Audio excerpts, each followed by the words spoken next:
Hello, everyone. Welcome to episode 29 of the LightBringers podcast. We're talking about Echovald Forest in End of Dragons and the Guild Chat episode we just co-streamed. If you do want to go and watch that on YouTube, you can do that. Also, it may be available on Spotify. Not sure because most of it won't be. You won't be able to listen and watch at the same time to all the things. But here you will be able to listen at the very least, and we'll be talking all the time, giving you our reactions as well as talking about other things like Tangu and playable races and possibly rabies. So let's get into the show. An amazing intro yet again. It was a pre-show thing. That was weird, wasn't it?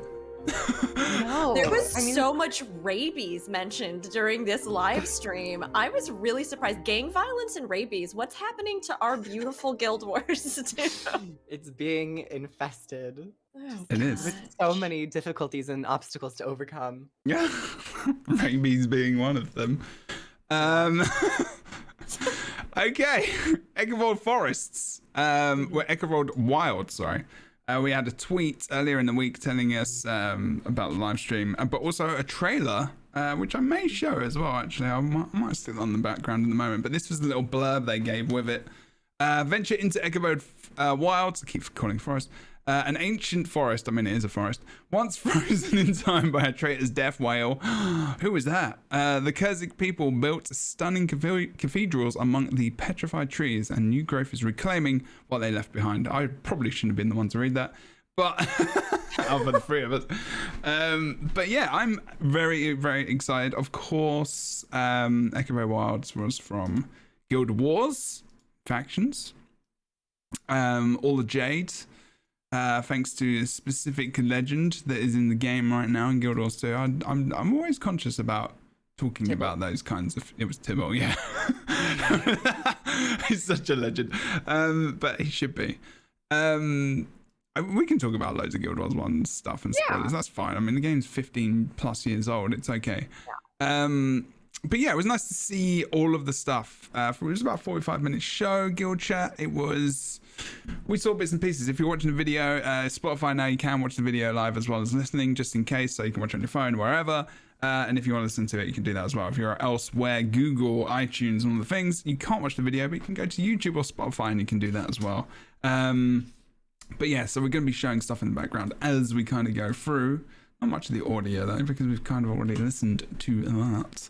But initial first reactions, Kroof and Rook, how did you enjoy it? And also, actually, yeah, hi as well. Yeah. You can introduce yourself as well while you're doing your reactions if you would like to. Hello, everyone. My name is Kroof. I do a lot of YouTube stuff over on my channel, which is appropriately named Kroof. And I stream here on Twitch Tuesdays, Wednesdays, Thursdays, and Fridays as well. And a lot of Guild 2 stuff. A lot of good speculation videos, just ideas about, of course, the trailers that we get. So if you like that stuff, definitely come on over to my channel. But in terms of first impressions for Echovald Wilds, it was really beautiful. They showed off a lot of aspects of it in the trailer, so I kind of already knew what to expect. But just seeing someone move throughout the game, it gave us a better sense of the scale, which I think is extremely important when stepping foot into Echovald Wilds. Of course, this was Echovald Forest, and the forest itself had really large trees, stone trees, a canopy layer. There's like some rivers that I'm currently playing through Guild Wars 1, so it is a very diverse map in Guild Wars 1. We didn't get to see a lot of zones, I feel, for Echovald Wilds, but that scale is one of the more important factors that I really enjoyed seeing. I feel like we should do a LightBringers playthrough of factions and go for Echovald Forest and areas. Actually, I haven't thought about that. So it could be if we've got. I'm pretty sure we've all got Guild Wars. I'm pretty sure I could get. And if you lot can go, I'm pretty sure people would go to that. But like that could be interesting. Chat, let us know. People, let us know if you would be interested in seeing that. Comments as well. Thank you, Kroof. Excellent. Follow all the things.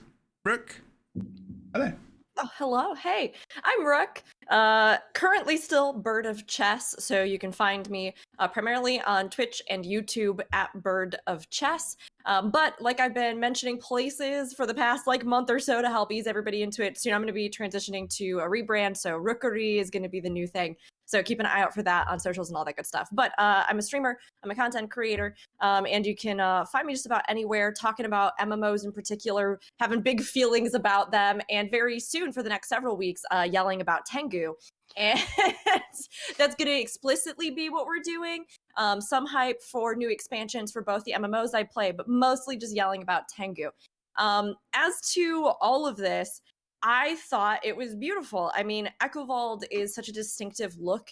It really is something that I think shows off the artistry of Guild Wars 2 so well. Guild Wars 2 has really excelled at these large dramatic landscapes, these unique fusions of different components. So getting to see like, this, here we are in an Eastern setting, right? But then we have this history in the land that has this almost Germanic influence, and we've got these more European cathedrals, and we've got the wild forest that's growing up through it. We saw a little bit of like swamp areas, graveyard, all these different things that are worked in. The new technology and Jade tech that's coming in from various factions that are sort of, antagonizing one another. So all of that was really great to see. I think I agree with Kroof in that I was maybe hoping that we would see a wider variety of the different locales and sort of differences of, here's something that looks really distinctive and different from this, or here's this like treetop village that we kind of saw in some of the concept art but didn't get to see in game. And it felt like it was a pretty short preview. But overall, I thought the details were beautiful. I loved the Tangu village, and then immediately had my heart broken by the no playable Tangu. But otherwise, everything really looks detailed and beautiful, so I'm excited about it. Okay. Yeah, they started off by denying everyone. Yeah. I was just checking Twitter and I saw I was gonna post a clip, but then there was T-Bar had already posted one and like confirmed Tengu not playable. I think there was a tiny spark of glimmering hope in a far off distance somewhere that people would be able to play Tengu, and that was going to be like one of the major last things, which isn't ridiculous to be fair, because I think there's still something big that they're holding back on. And that could have been I would hope so. And yeah, like it seemed like it could be something like this. I mean, I've been telling people from the get-go, myself included, like don't bank on it being Tengu. I know, I said it, but did I kind of still hope in my heart it would happen? Yes, but like obviously we've never gotten any new playable races before in Guild Wars 2. But for an expansion that otherwise feels like it's really coming out swinging with just like, here's all this stuff we're bringing to you and new features and interesting things, I really felt like, man, if they are so committed to this new era of Guild Wars 2, which I absolutely think they still are. I don't think this undermines what they've done so far by any means, but there was this little part of me that was like, the thing that would absolutely blow my mind for this expansion would be if they announced a new playable race. Like if that, in addition to everything, I would have lost it, So it was a bummer, and I kind of wish they had taken more time to talk about it. I wish that it hadn't been kind of like a passing comment that was just like, no, Tengu's not playable. I really wish they had said something like, we've created, obviously, all these detailed new looks for Tangu, all this kind of stuff. We know that a lot of people have maybe been chatting about new race and things like that. This is one reason why we aren't able to do something like this. Or this is something we would like to do, but we can't do now. Or just a little more context around that would have felt good to me, I could be reading into this, but Ruby did say that she said that Tangu will not be playable in this expansion. So we've gotten previous comments about how it's difficult at the prospect of adding a new race due to animations, rigging, armor, etc., and all those things. But they've never said that. I don't think they have said that they will never add a new playable race, that it's just a difficult thing to approach. And I think just seeing all of the models and getting the reaction from the player base, I still think the developers obviously know. I mean, they commented on it. They obviously know people want a new playable race, and specifically Tangu is a huge candidate for being a new playable race. But I think from just the things that I have seen and the overall time and dedication to adding such vastly different models and customization, I think that I still have hope that we could, maybe not with this expansion, but down the line, see the Tangu come into the fold, because this isn't just like Heart of Thorns, where they had one model and they slightly tweaked things. They went all out with these Tangu models. to the point where it could set up for an easy transition with, having another expansion where they dedicate time to the armor rigging and all that stuff, where we could see this be a thing, but that is yet to be seen. But there are just many things here that I think could be at least foundational work for the future. But yeah, it is very sad to see. Mhm. It's not the copium. I still have hopium in my system, Oh, but not good for Lord. now. Not for now. Yeah. I totally agree though, because it feels like, I mean, like you said, so many times previously with these kinds of races, they are just I don't want to say a backdrop piece, but they kind of are, where they kind of just contribute as like a little component of the landscape, I love all of the other creatures that we have and the quaggins and everyone, they're so fun. But a lot of them are kind of just like, here is maybe 2 variations and we kind of alternate the models and colors and stuff like that.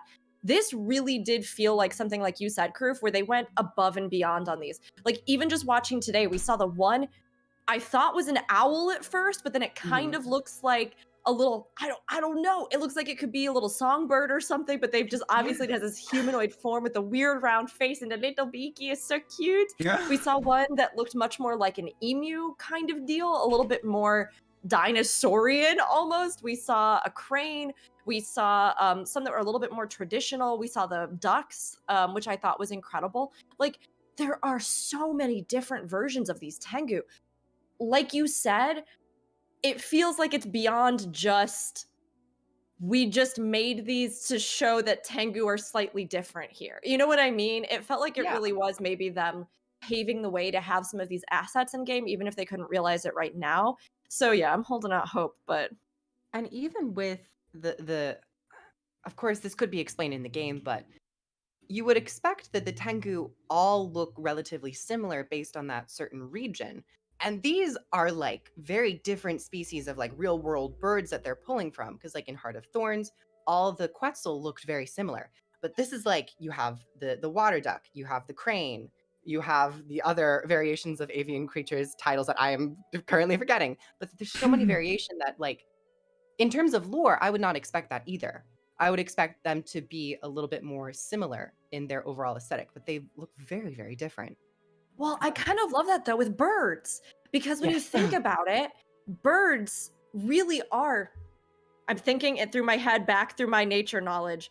I'm not 100% positive on this, so apologies if anybody are bigger animal nerds than me out there in the world and are going to correct this. But I believe that birds have some of the most diverse appearances, adaptations, like within a subsect of creatures out of any of the different types of animals, that they have such a diversity of size, from ostriches, right, all the way down to the smallest finches, sparrows. There's so many different iterations of birds and plumage and all kinds of different stuff that it really does make sense. We've got land birds, we've got burrowing owls, we have flightless birds, we have aquatic birds, we have there's so many different variations. So to reflect that in a race where it's like, hey, maybe this race in and of itself has very similar kind of adaptations is really, it's unique. We don't see that very much in other MMOs for a cost efficiency reason, but I think also for like a design reason and all sorts of things. And that's another topic about like cost efficiency. It is seeing that they are not playable, yet ArenaNet took the initiative to create such diversity and such high quality models. That's great. But the ArenaNet that has been historical is that they have reused a lot of things and tweaked things and haven't gone out of their way to really create these statement pieces for a non-playable race. So that question was always in the back of my mind, is like, why are they doing this? Because it's like, I can't see from an economic side putting in the amount of work to like fully flesh out a non-playable character or a non-playable race, when you could use that time and that money to give more customization to the playable races. So I would be really disappointed if humans are once again the only race that gets new customization options in End of Dragons. Because I was originally under the impression that like, maybe we get a new race and that would kind of explain a lot of that. But because if we don't, because it's not, I would feel really sad that if no other race sees more customization options other than humans, because it's like It was just humans, then, wasn't it? Is it always humans that get the? I mean, they got the changes in Path of Fire. No, I guess nothing else did it? No. Thinking about Did it. they not even add anything for Norns? No. I don't think so. I think it's more because humans are specifically in those regions, I guess, as well. Huh. So people wanted to represent, like, you know, themselves, or because there's no Norn like that really hang out there, other than Norn that kind of went there for the fighting, I guess. And like, I suppose it's only humans that really settled there. Well, other than the races we can't play, I guess. Did they not add anything specifically in Heart of Thorns for Sylvari? No. That's so weird. You don't would think so. think you would think that they would. I mean, they could do really interesting stuff with all of this, right? Like, granted, I think it's harder in some settings than others. Whether or not they wanted to sort of take the feature race and add more things for them per expansion, or add a little something for everybody, it does seem to me like, at least with this setting, with Cantha, there's so much variety there that they could easily come up with something for each of the races, right? Even if you were drawing inspiration, like with the Norn, right? Maybe you were looking for more of like a mountainous or like a colder, you know, culture found within Asia or something like that, where you could, you know, do some new hairstyles or something. Or like, you know, with the Sylvari, you could introduce foliage to them and their hairstyles, the flowers, stuff like that, that might be native to those regions. Something like that where you could easily do it. And it's kind of strange. I mean, I guess with humans, like you said, it makes sense. Humans are, again, another race that's pretty visually diverse and is found in many, many places throughout the world. So I can see why they would do that. Also seems like it might just be easier to do that for the human model. But you would hope that everybody would get something, especially, yes, if we're not getting a new race, please. Or be influenced, or have the influence that influence their culture to the point where something is altered slightly. I don't know. That would be cool. Yeah. That's an interesting conversation, since we're talking about Echovald Wilds, and the first we were talking about Tangu for like a good portion. That's good. So you're both visibly and obviously a little bit disappointed, and that's fine, and that's okay. I think. I mean, yeah, it's one of those things where, again, it's not like you're not like mad and angry as F about it. I It's just like, I'm so mad. that's I'm fine. gonna break my glass. Jesus, you're in the red. Calm down. Jeb, The stream we is can't peaking. stop, won't stop. We don't want anybody to come out of this having a good audio experience, so we refuse. No audio for you. I mean, yeah, I am disappointed. It's always one of those things where having disappointment is absolutely valid. Holding on to and remembering the other things that this game still excels at, that the expansion is already showing us that are incredible. I mean, like, all of that is so important. But I mean, I won't lie. I am pretty disappointed that it's been confirmed. Like I said, I would have even just liked a little more context, a little more discussion about what or why this isn't something. Yeah. And I think the reason as well is just because Guild Wars 2 does such a phenomenal job with its races. They are all so distinctive and different, and in the genre of MMOs, they are not quite like many other archetypes and things that you see in MMOs. And I think that's a huge draw for people who are looking to create characters. And I cannot name a single MMO that I currently play that has an avian race. And that is a really strange thing. People love winged entities. People love this stuff. And yet for some reason, almost every game has gone to the cat girls, has gone to the, like, now at least in 4.2 we've got rabbit people. Like, there's a reason for it, right? There's a certain look, style, trend that sells that to people, right? But I want a game that delivers something unique to me. And when I think about how many people right now in like Dungeons and Dragons are loving playing things like Aarakocra and other bird-like races, for me, it feels like such a smart move for Guild Wars 2 to be like, we're going to add something else in that is wholly unique to our world, races, characters, and creation. This could be a selling point for us. This could be a feature that draws people to this game. So I'm bummed, but I also am excited about everything else. So. If I could add one little point about the topic of Tangu, I was definitely my eyes were very focused on the models, especially during fights. And we've also seen not only new faces, but animations as well. So that's another layer of why. Now, we might not be getting them with this expansion. However, there is not only facial features being added, but animations and rigging adjustments that have to be taken into account. So it's kind of why I undercut this with, we're not going to see it now, but there are certain things here that still leaves me with a sense of hope for the future of having foundational systems in place. But sad we can't do it now. Yes, I paused it almost in the right spot. I hate that Twitch like darkens the video when you pause it. It's the weirdest thing. I might be able to slow it down and like massively, but it is. What was the quote? I wanted to go on, say it. Say what you said during the stream. Rook, sorry. Oh, just what? They're so fluffy. It's got stupid little tiny beaky and these little dinky ears that stick out the sides. I just love There you go. it. If you're listening, I love it. It looks so like. I'm gonna have to try and find a PNG and somewhere. I don't think it's Like it's an just eyes and a owl. mouth. I think They are it's a- so featureless and like They got ears. just like I'm there. I'm very small, I almost think- invisible. Oh no, that's not it. I'm looking to see what it is, because there is a kind of bird. Oh, it's a kind of bird. That is, yeah. It looks like a budgie head. This is it. I found it. Hold on. What's it called? There that's are in Japan. There are these little fluffy white birds, and they are called Shima Enaga. Long-tailed. Sorry. This is not inappropriate. I want to be clear about this. This is what they are called. They are called long-tailed tits. Yeah, I mean, blue yes. tits are I birds. love the so tits. it's okay.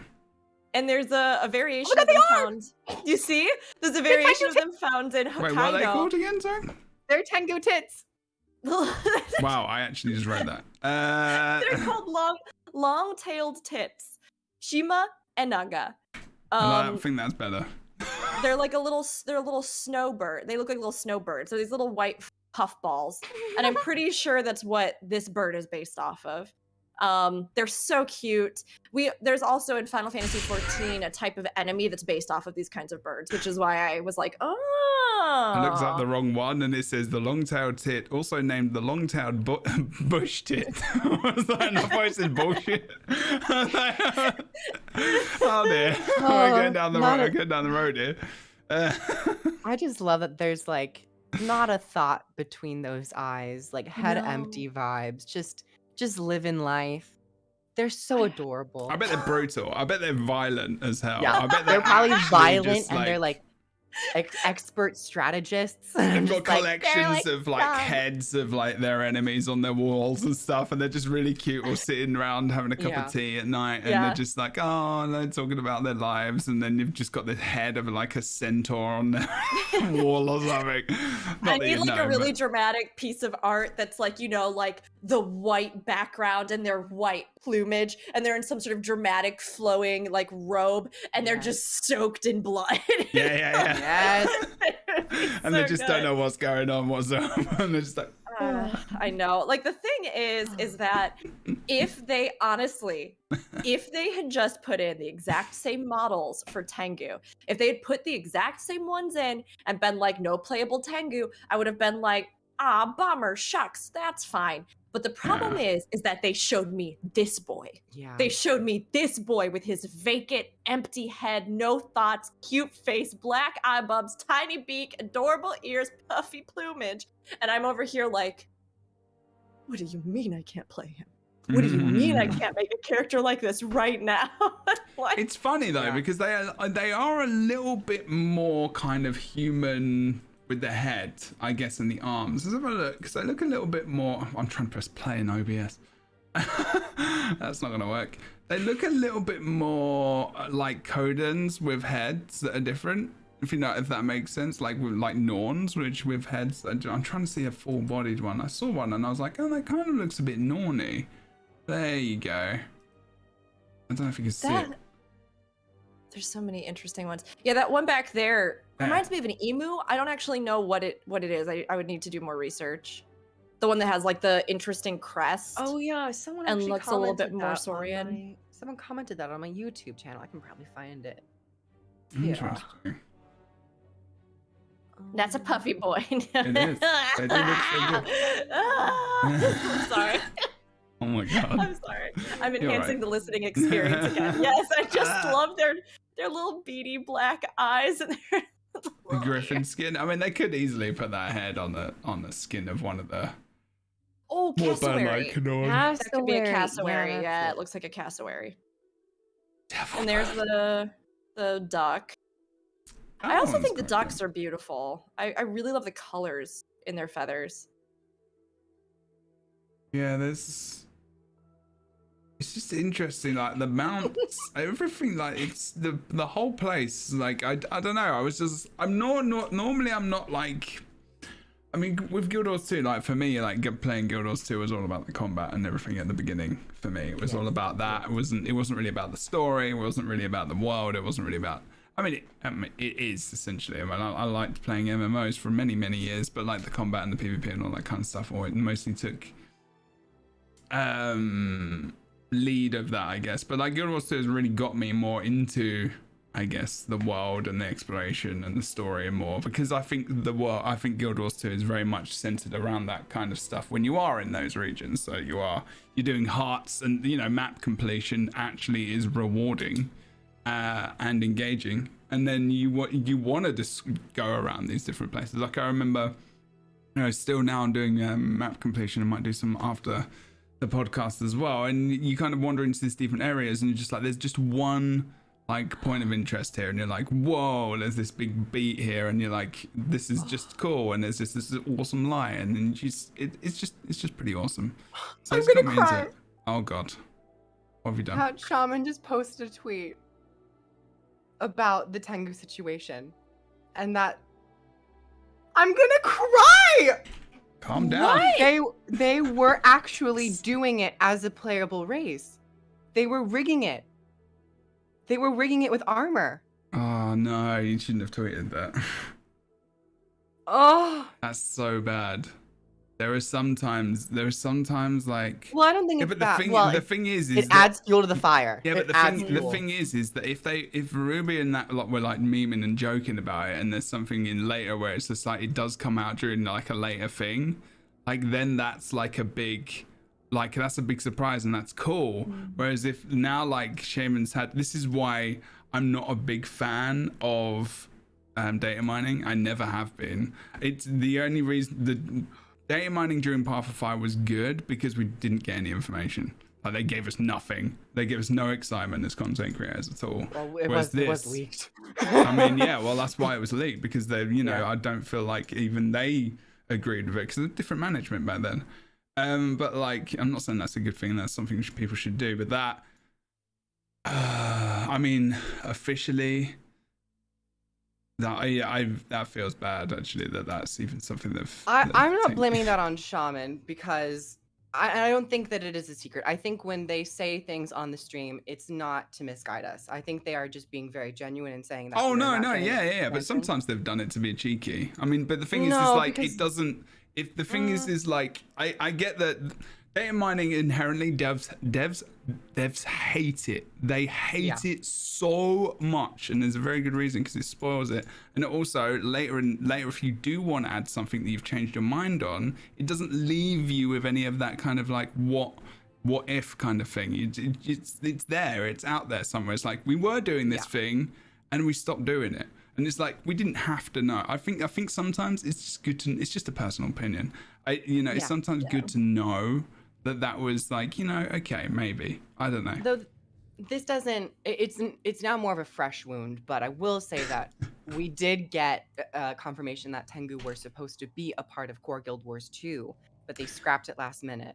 That's so like true. This isn't a new circumstance of Tangu being so close to being in the game. Yeah. This is now just a more modern tale of like, we were so close.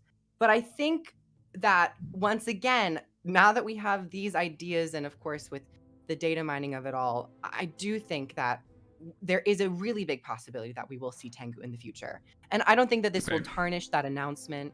I don't think it'll tarnish the announcement if they ever do decide to add Tangu. It's just more of a carrot on a stick type of situation where we're just like, when is it gonna come? Like we all know people really want Tangu, so. Yeah, I mean, it definitely, I think, gives more context, and we don't really know at this point. We've seen many games be affected by stuff like the pandemic this year, right? Mm-hmm. All sorts of things. I mean, we literally just had a delay with Endwalker and Final Fantasy 14, which is supposed to be coming out here like in the next couple weeks.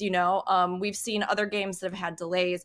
This very well could have been something where initially they were like, we really do want to do this, and they just were not able to with the release schedule and timing and everything else, and maybe it comes later. I mean, I do personally agree in the sense that as far as data mined information goes, while there are people that I think are more of gentlemen or gentlewomen or gentle people data miners, I've worked with so many companies that have such a harsh stance against it for very valid reasons. I'm honestly surprised that Guild Wars 2 even is as lenient in the sense that it is with it, because many other companies will just flat out absolutely like blacklist somebody for doing it and completely like it's so tough. And yet, obviously communication has been something in the past that has, needed to be worked on with Guild Wars 2, and we're getting there now. I just hope that whatever happens with this, we see it at some point, I would love to see that. I really do hope that's something. And again, I think a lot of this could have even been helped even a little bit more if, like I said, they had taken a second here, right? And even said something themselves, like, we were hoping to do something like this, and we don't know if we ever will be able to. Like, I know there's a lot of things they can or can't say to us, but to even have more of a conversation about that, I think it would save a lot of people from doing any of this speculation or, looking for any of this information. If they just straight up were like, let's talk to you about this, we could not realize it for whatever reason, or we won't, or we don't know what the case is, but sucks. Hurts. It sucks, Big but oof. there was some good things as well. Oh yeah, we haven't even touched on Echovald Wilds, which is like actually the most positive aspect of this stream. Okay, so let's go over to that. Okay, I like that shaman, by the way. I actually have conversations with him often. I just know sometimes my own personal stance, and I know devs in many games pretty well by now, and like every time something comes out, I just see their hearts sink. And just like with spoilers or with anything, and I'm just like, oh damn, they wanted to reveal that in their own creative way, and it makes me sad to see their face. Okay, anyway, that's why I'm not a massive supporter of it. But anyway, yes, there are people that do it in a way which, at least they say, this is spoilers, this is all the things, don't look at this, etc, etc. Okay, so we're kind of wandering around, like if you're not watching the video, you won't know. Echovald right now, and just the idea of this kind of being almost like swamp-like in different areas as well was very cool. Like you almost start down at the very base root of like the Echovald forest, and then you kind of, as we go through the stream, you go more into the more structured kind of together, like I think Rick, you were talking about, those more European kind of more church-like structures and kind of citadels and all this kind of thing. It felt very it felt kind of old school Warhammery, actually. It was quite funny. I was like thinking, damn, this looks like a little bit like Chaos Wastes in Warhammer.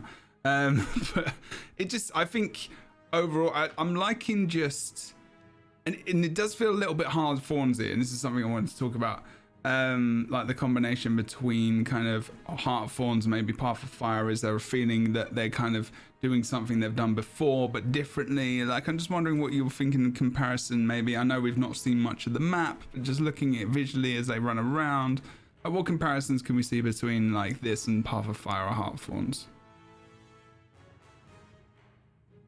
If anything, either of you can go. Well, Sorry. yeah, I mean, it kind of seems to be a mix, right? I did feel like, at least initially, a lot of what they showed with the pathways and things like that felt very reminiscent to Heart of Thorns for me. Particularly some of those maps where you are kind of going through the jungle passages and those sorts of things to sort of navigate, and it's a little bit darker, and you kind of have the like woody growth and stuff around you. And the mushrooms as well, that felt very reminiscent. But then they had these other areas where things kind of open up, or the little villages that are peppering, throughout, or the way that some of the growth has encompassed the ruins and new stuff has been added, and all of that felt pretty unique to me. And as far as the actual, sort of verticality and things, it did feel like, we kind of talked about while we were live even, that they sort of had merged the mentality of Path of Fire and Heart of Thorns. That it didn't quite feel to me as though it were a truly tiered experience, at least from what we just saw, which could be really different. We have no idea, right? But in this particular area, it didn't seem like the kind of thing where you were taking this thing to get up, or there was a helicopter or this thing or that thing, and you were trying to get up to these different tiers where all sorts of different stuff was happening. It felt more like it was taking place along one major plane with maybe some dips and, some rises and things. But then there were various elements to explore upwards or downwards or in the nooks and crannies, which I think is nice because I like having something that is a little bit more of a dynamic world that takes advantage of the different mounts that we have and the mobilities that we have in the game. So all of that felt good to me. Was there a part that we saw that I felt like maybe some of the cathedral stuff, like that felt like some showstoppers, if you will? Yeah.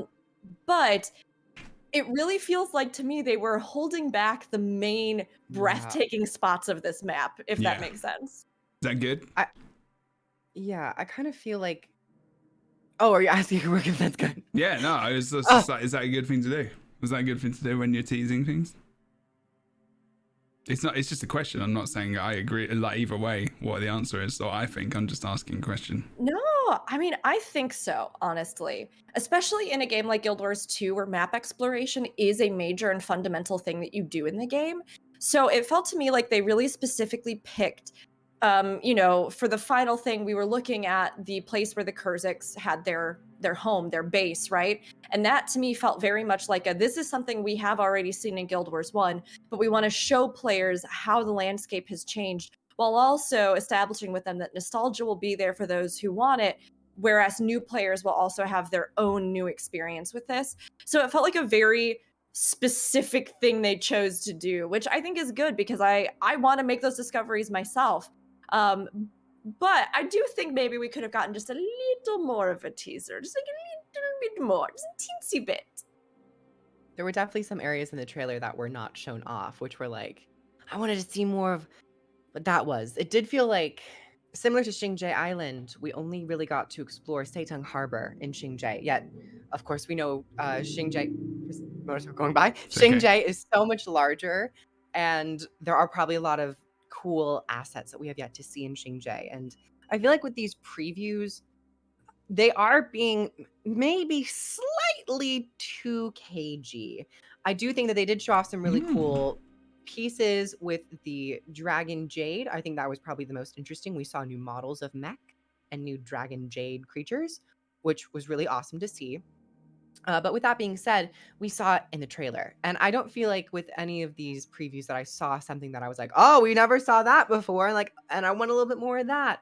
So while Echovald Forest was really awesome, and I think it pulls from a lot of Heart of Thorns vibes, while also maybe taking use of Path of Fire's mount system, I do feel like there's something that they haven't shown us that makes it feel like, oh, this is an End of Dragons map.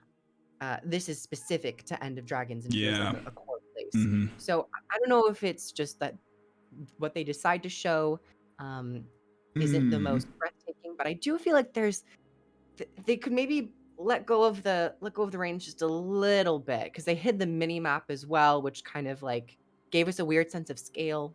I was like, so how big is this map? Did we explore all of it? Because honestly, from what they showed, I was like, if this wasn't an expansion, I would expect that this is the entirety of a map for like a Living World episode. Like I feel like we just went through the entire well, that's the thing. episode. That's the thing with Living World episodes, though. Those new maps, so there's a lot of effort that goes into those, and they could be. Honestly, you could chuck all of the Living World episodes into an expansion. Like each season could have been an expansion. In all honesty, it literally with the whole story, they could have just slapped it all together, and bang, you've got an expansion, right? But it would have taken a lot more time. It would have taken like 2 years to make, with no content in between. I view them as essentially episodic mini expansions. Like that's exactly what they are. You know what I mean? It's just that they release them at a different pace. And, like some of them are incredibly robust. Some of them, like Icebird, obviously they were also balancing creating this expansion. So things were a little bit different. But Yeah, I kind of agree. It does feel like there's something holding back, so that I enjoyed everything we saw. I think it's beautiful work. I really really loved the details, even in the lighting, going from those lower levels to some of the areas that I think were higher up a little bit in the forest itself, where the like light rays were coming down and things were getting brighter. And I thought all of those were really beautiful little subtle details that were so cool. As well as just, I think, the actual events and things on the map, although they follow a similar formula, they looked interesting to me. I went, oh, I do actually kind of want to learn about this, or go here, or do this. And I was starting to get excited about working through it. I liked the Jade Bridge. I thought those statues were Yeah. really striking. I thought that was a really unique area. But again, it wasn't quite like that moment, like when you swoop into Auric Basin and you first see like the city of gold, and you're just like, oh my god, what is this? Like, something with that would have, or like just a little extra cherry on top would have had me, I think, super excited for this one. But I think overall it looks beautiful.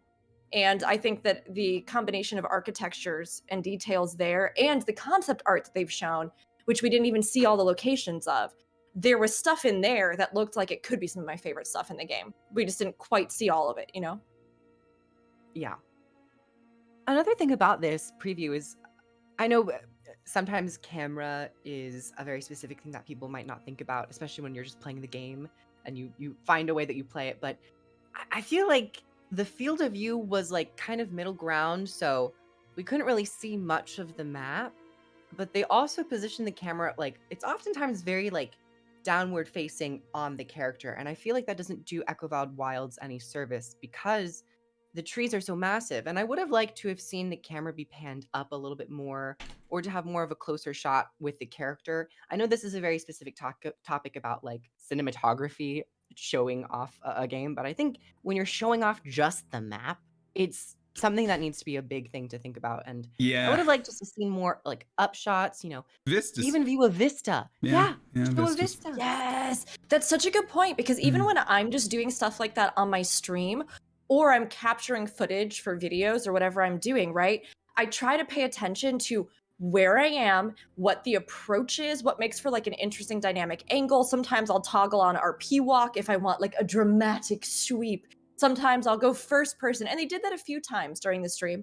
Yeah, But they I think do, you're yeah. right, Kurv, in the sense that a lot of the scale of this map has to do with those trees just like rising up. It's like if you've ever been to the redwoods in California, there is something about that where the ground itself, Huge. it almost feels like a cathedral, because you are in like there's these natural columns that just rise around you that baffle you as to the scale, and the ground you walk on feels almost, it's going to sound, I don't know, super superstitious, I guess, but like it feels almost sacred, because like the space between these massive towering giants, it echoes. It's and yet it's hushed because it absorbs sound, and it's so interesting. I love the combination of elements in this zone, and I think you're right. I think that having more of a really set cinematographic experience, Guess so. You can say like cinematog- camera time, Yeah.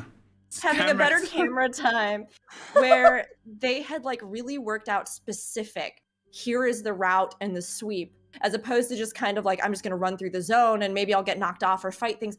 For this kind of stream, I think I would have liked to have seen something that really was like a very, very visual experience with attention to a lot of that, because I think that would have made a difference in the feel of it, Yeah, maybe we get more of that as we go through this. I think vistas are, I guess, a part of that. I would actually have liked to have had a separate. I would always like to be able to see maybe if they'd got on like one of the flying mounts. I think they're trying to be very careful about what they show as well. So I think they thought if we don't do too many like kind of wide shots and all that kind of stuff, maybe we won't. I think there was definitely a lot of paranoia during these streams for sure, which is fine, to be honest. That's kind of about like performance. When a performer is unsure of what they're doing or anxious or trying to hide things, you can't really get comfortable with it. So it does feel like they're always trying to be very careful, and it doesn't feel like there's a part of me that like doesn't feel like I can just relax. It feels like I have to be actively searching for things, which isn't like, I want to be taken on a journey. I don't want to have to like take myself through the journey, if that makes sense. So I don't think that's maybe a good idea with these map previews, because they got rid of a lot of, as they've told us, a lot of story characters, a lot of NPCs, a lot of dialogue. That's a lot of the bulky spoilery stuff.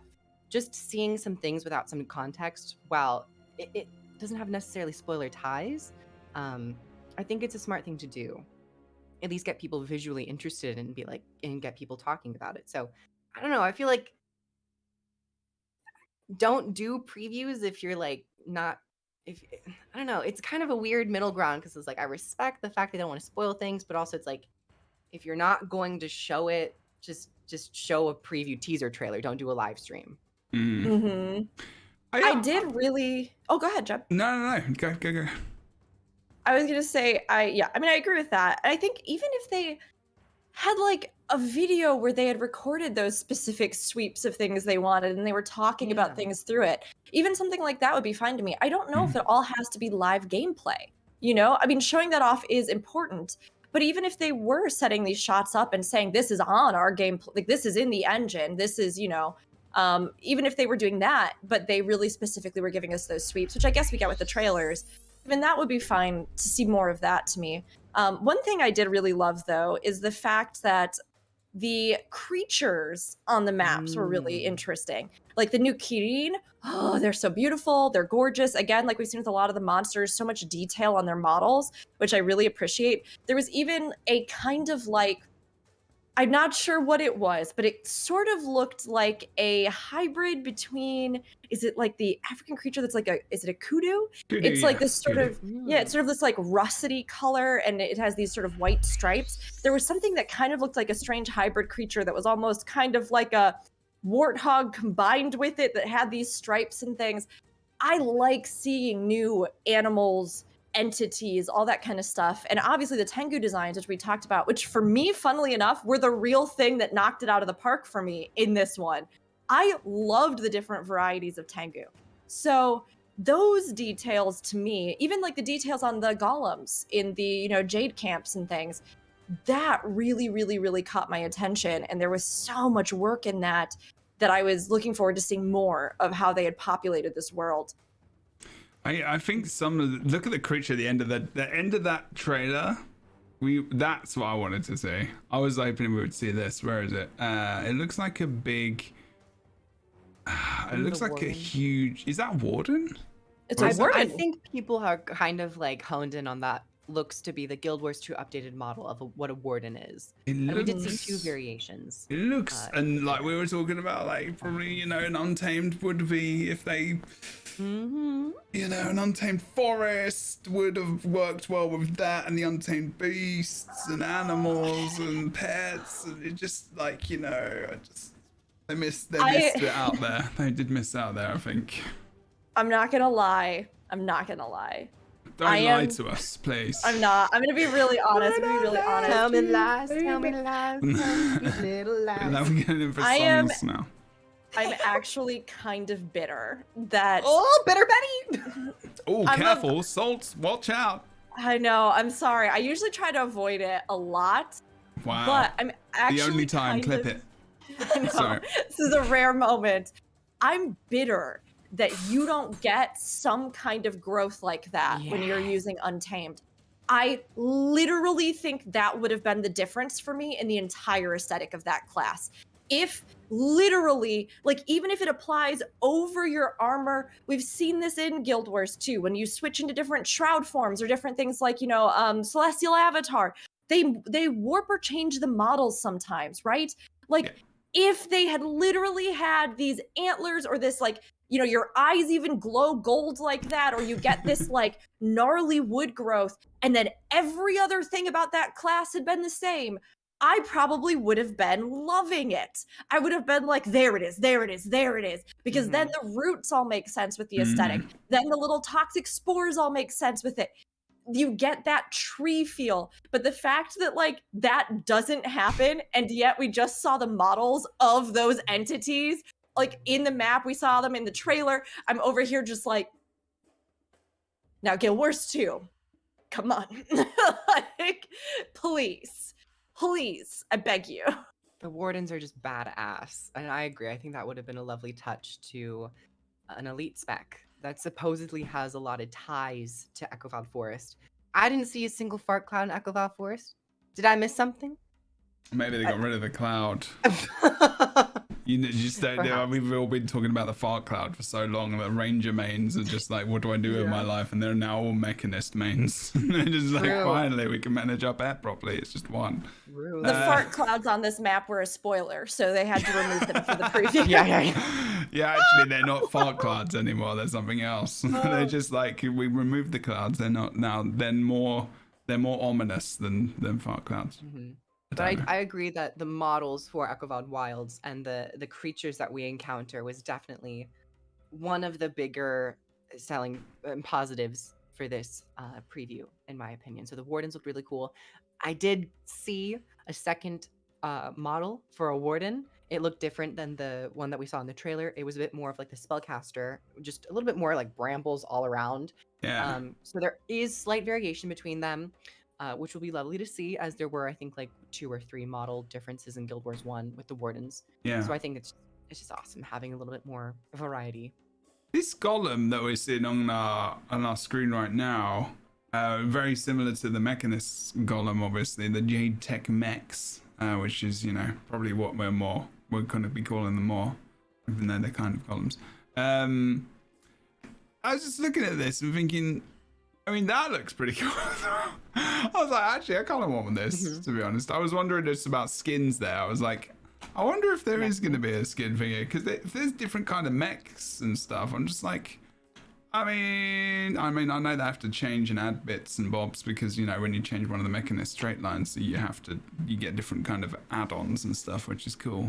But I was like, oh, I wonder if they're going to do it. That was just a weird side comment. It looks cool though. I like it. Look at that one. Oh, I wonder if the Mechanist's early ideas were also to utilize different mechs. Like you can choose a different mech to use. I mean, that kind of, yeah. And then they just bake the different archetypes into the traits that you select. So instead of selecting like mech 2, which is the support one, they just baked it into the traits. They just have a consistent model. But nevertheless, the Jade Brotherhood technology, the mechs themselves, also the gang of the Jade Brotherhood is a really interesting road to go down, as they do seem to be the villains. I imagine June will have some story ties and to be maybe the leader of the Jade Brotherhood. Oh, I'm going to stop it on these screenshots. In Echovald Wilds. Yeah, the Jade Brotherhood were interesting. Honestly, I didn't read it as, those were like attempts that didn't make it into the fully fledged thing with Engineer personally. To me, it felt more like, this is a distinctive group that's doing their own fringe research, and they are creating these, I would assume, more volatile versions or something that pose risk. Obviously, we got that little thing about, there might have been an explosion that they caused or stuff like that. So I read it more as almost them delineating the aesthetic style and customization of something like that, whereas if you're playing with your new golem and you're doing engineer, theoretically that's something that you made, or that's something that would be unique to you and your style, as opposed to the Jade Brotherhood's template and whatever they're doing for their stuff. And who knows, I mean, we might even see in the city, if there are Jade golems wandering around or stuff like that, they might be closer to what we see. But I actually appreciated that they had different models, so that it wasn't just you felt as though yours could have been just anything that any person stumbled across and was like, look, a golem, and then they just picked it up and they make these at Kmart. I felt much At least you're not doing some random English accent old lady thing that you normally do. It's just normally it's a really elderly English lady, and now it's someone who apparently shops in Kmart. Elderly English ladies can make golems if they want. They can do whatever they want, Jebro. This is true. So yeah. I liked that they were different. I liked that they showcased a difference of design and construction. It's these no, I agree. I know what Kruv's saying. I think Kruv may be saying the different kinds of golems that maybe it would be interesting to actually. One thing I would love to do is get one of the devs on talking about engineer and like the process of thinking about the mechs and what they did do, because I could see maybe they could have maybe had those different kind of golems specifically, because they've kind of got them on Asura as their cultural skills, where you can just pick a different kind of golem and then that kind of comes out. I actually think that would have been very cool. But I mean, the changing the bits of the bot as well is kind of cool, because it feels like you're programming it and it's just evolving or whatever. So either or, I do really love this piece of art though that's on the stream right now. I wish I could. The thumbnail art. Yeah, let me just go back and pause it. And I'm slowed down the stream so much now. I'm just like, it is so good. It's so good. It looks like this.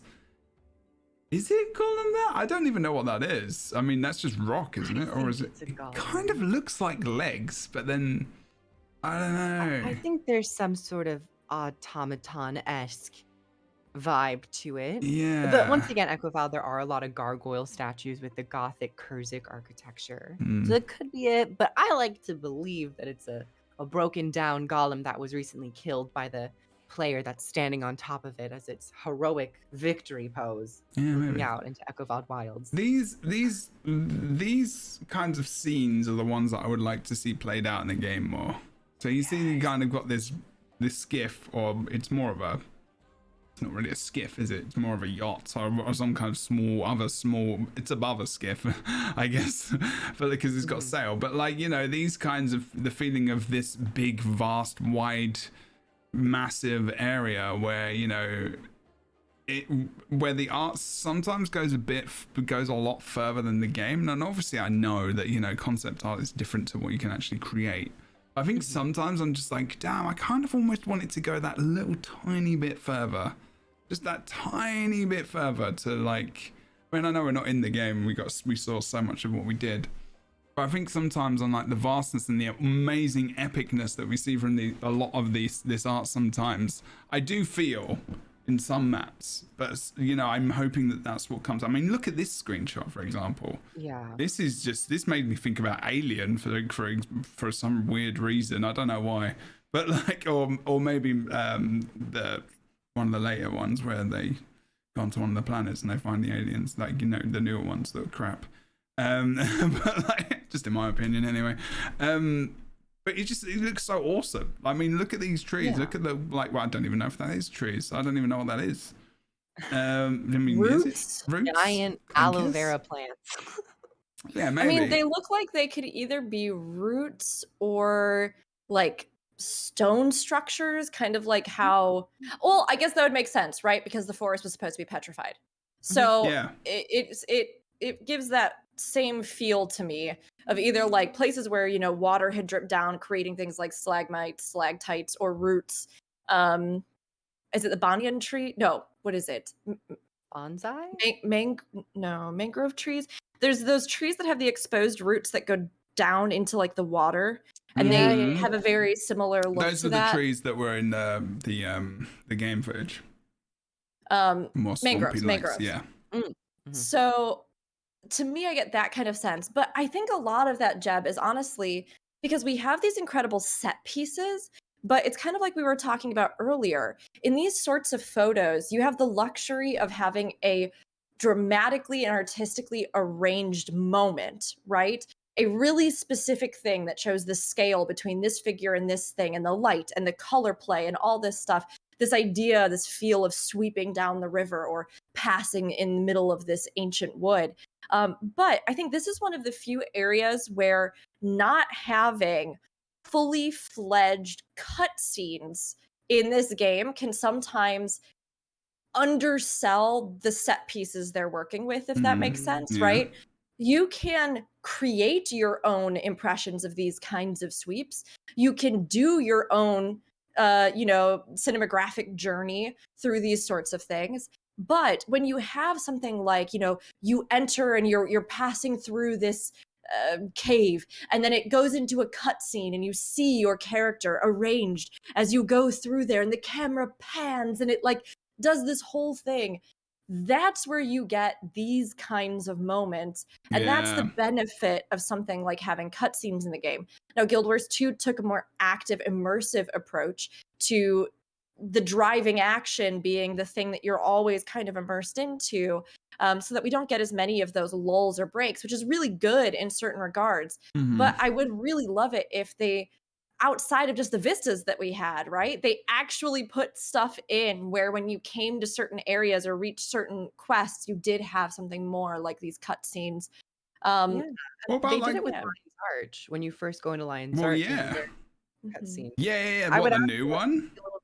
Yeah, the new Lion's Yeah, Arch. yeah, yeah. Well, So how I about Path definitely. of Fire when you first go into Path of Fire? Path of Fire's first like entrance into the expansion is awesome. Like you see the pyramid on the left-hand side like crumbling down. You see different things opening up. You see like the pyramids in the distance. You see, you know, the town and the city. You see the area. Like when you go into the expansion, the Heart of Thorns didn't do this.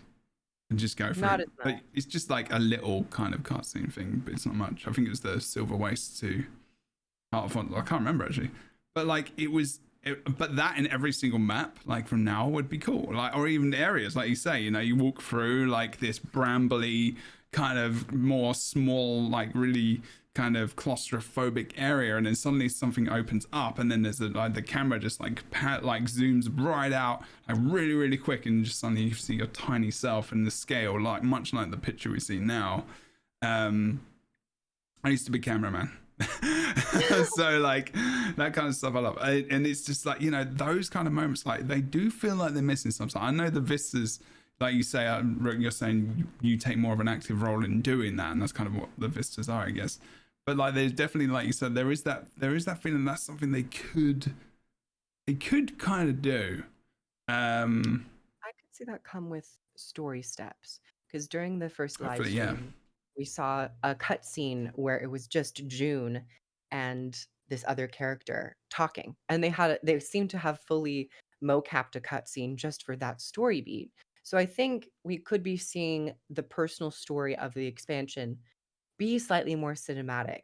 If they're just, if they decided to do that for two characters just talking, I think having more dramatic moments of like sweeping through the map when you first enter Echovald Wilds, where like the character stands on top of a stone structure or golem, and then you see the vastness of it.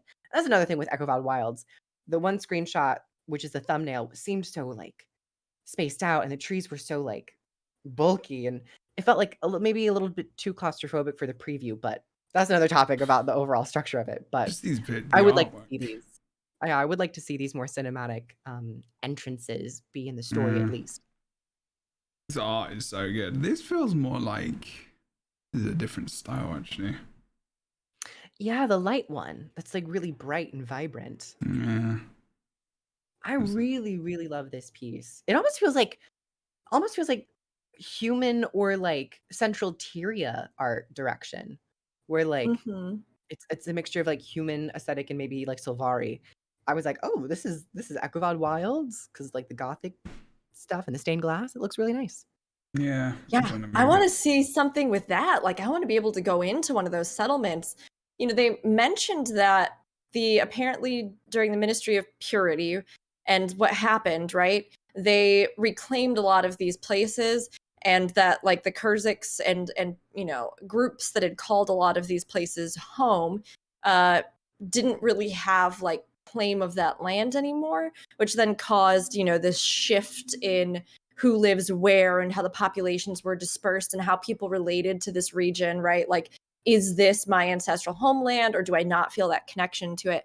Which I think all of that is really fantastic to explore. But I would love to see something like, yes, that settlement, even if there were a group of people who had, taken over some of the old, maybe more residential areas of the Kurziks or things like that.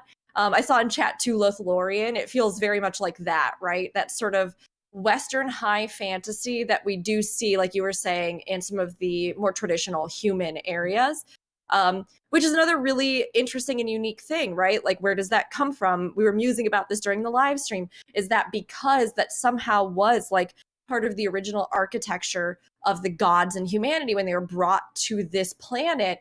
Or is it something that developed here? Is it, there's just so many interesting questions with that. And especially in a place that otherwise has developed in a very different way culturally, that the Kurziks kept this style. and built civilizations in that style in this region. Adds for a nice contrast, but I feel like we got to see mostly ruins, but no like actual places where that might still be inhabited or like thriving, or from some of those other screenshots or art pieces. That's a good point. I didn't think about. Wanted to quickly get that in there, and I was like, "Oh, hello." This image, actually, just as we were talking about that golem on the rock and the player character potentially standing, or whoever that is standing on top, I just looked at the rest of the image and I was like, "Oh, there's loads of these things. They're just everywhere. They're just in this epic battle." Or this is more of a looks like a party that's just kind of walked across it and they've found these golems. Do you know what I mean? I didn't even see the rest of this stuff. Party. I was like, they're raving in Echovald Wild. Maybe they're using their technology. Weird place to do it. Do that in New Kaineng. Do that in New Kaineng. You can do whatever you want, you know. Let's go for it. We'll go for bits of architecture there and factions. Yes. What else was there? There was loads of stuff. Like the art is really, really awesome. I loved this, showing us the scale, some of that art. And that's what I want to see. I want to see some of those. I'm just trying to see if they actually took us. We're already kind of there, actually. And they didn't show us the outside as you walked into some of these places, which I think I'm missing a little bit. And that's cool. I think I'm actually okay with not seeing that right now.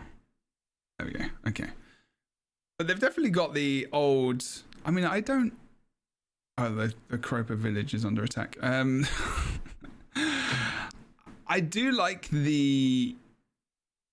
I'm trying to think of the zone this is more like specifically. It's definitely more human-like, isn't it? Obviously, the architecture and the humans, like you were saying, Rook, earlier, from them kind of being there from before, and then obviously all the destruction, everything else been taken over. I don't know. Is there anything else people want to say about this stuff? I don't really know what to say or add. It's just like it looks cool, and yeah, okay. The Danica stuff, like the I think that's a really nice touch. Is cool. Yeah, it's a nice touch for people who have not played Guild Wars 1 to at least have something to touch back on, to at least understand why these things are here. Mm-hmm. Guild Wars 2's always been really great at doing that. Even in Path of Fire, if you didn't play Nightfall, there were a bunch of lore books, statues, things to interact with people that would remind you of the history of the place and like why things happened. So love that we have a graveyard for these very iconic Guild Wars 1 characters. Profoundly glad that they're dead. So there you go. Yeah. Death to all of them. No, I mean 250 years, unless you have the scepter of Ur. Or maybe the spirit. Probably passed on. Maybe that spirit is still hanging out somewhere. I mean, that's ritualists. Mm-hmm. You know what? With the ritualists and the faction, I guess the different armies that we can talk about is like the Jade Brotherhood, which we touched on, but also the new speakers and the speaker ritualists that are kind of being a wedge with the new form of ritualism, which is back in Xingje livestream, they said is much more of a cooperative magic between the spirit and the caster. We do have this sect of ritualism that's like taking the spirits and making them do things against their will and kind of manipulating their spirit. So we could see maybe even a subtle plot line. I don't know if it'll be in like the main narrative, but we could see it in the world be more, fleshed out with Echovald Wilds in particular. Yeah. I also loved them discussing the Kestrels. I thought that was a fun faction to hear about, and the idea that I was actually surprised that things like this kind of these like gang struggles had extended all the way out into an area like this, like the wilds. I wonder if that's just because maybe control or the sort of grip that's held over the city or other areas at this point has like pushed a lot of those groups out to the fringes or to more neutral ground or things like that. I wonder if it's just that this is something that we've had all this turmoil that has kind of been brewing underneath everything else, and now these different groups, for whatever reason, because they referred to there being some kind of inciting thing that's causing the villagers to be worried and stuff like that. So did something happen that made all these groups kind of rise to the surface and start coming into conflict with each other. I liked hearing about those different areas. The Castrals, I thought, as a group as well, were very interesting compared to what we've known about Cantha so far, right? To be a more inclusive group, whereas Cantha has been all about isolationism, to be something where they've been trying to like bring together the different groups, including descendants of both Kurziks and Luxons, that they include Tangu.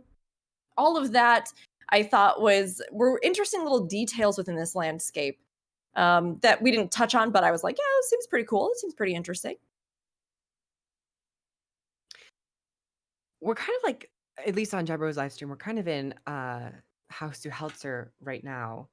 Mhm. And I guess one aspect about which we were kind of talking about is like going into these cathedrals in these Kurzik zones. I feel like it's just, I don't like that there's no roof. I don't like that it just feels like you're still out in the open world, that you haven't actually entered a threshold into some ancient place. It almost feels like it isn't enough of a staple.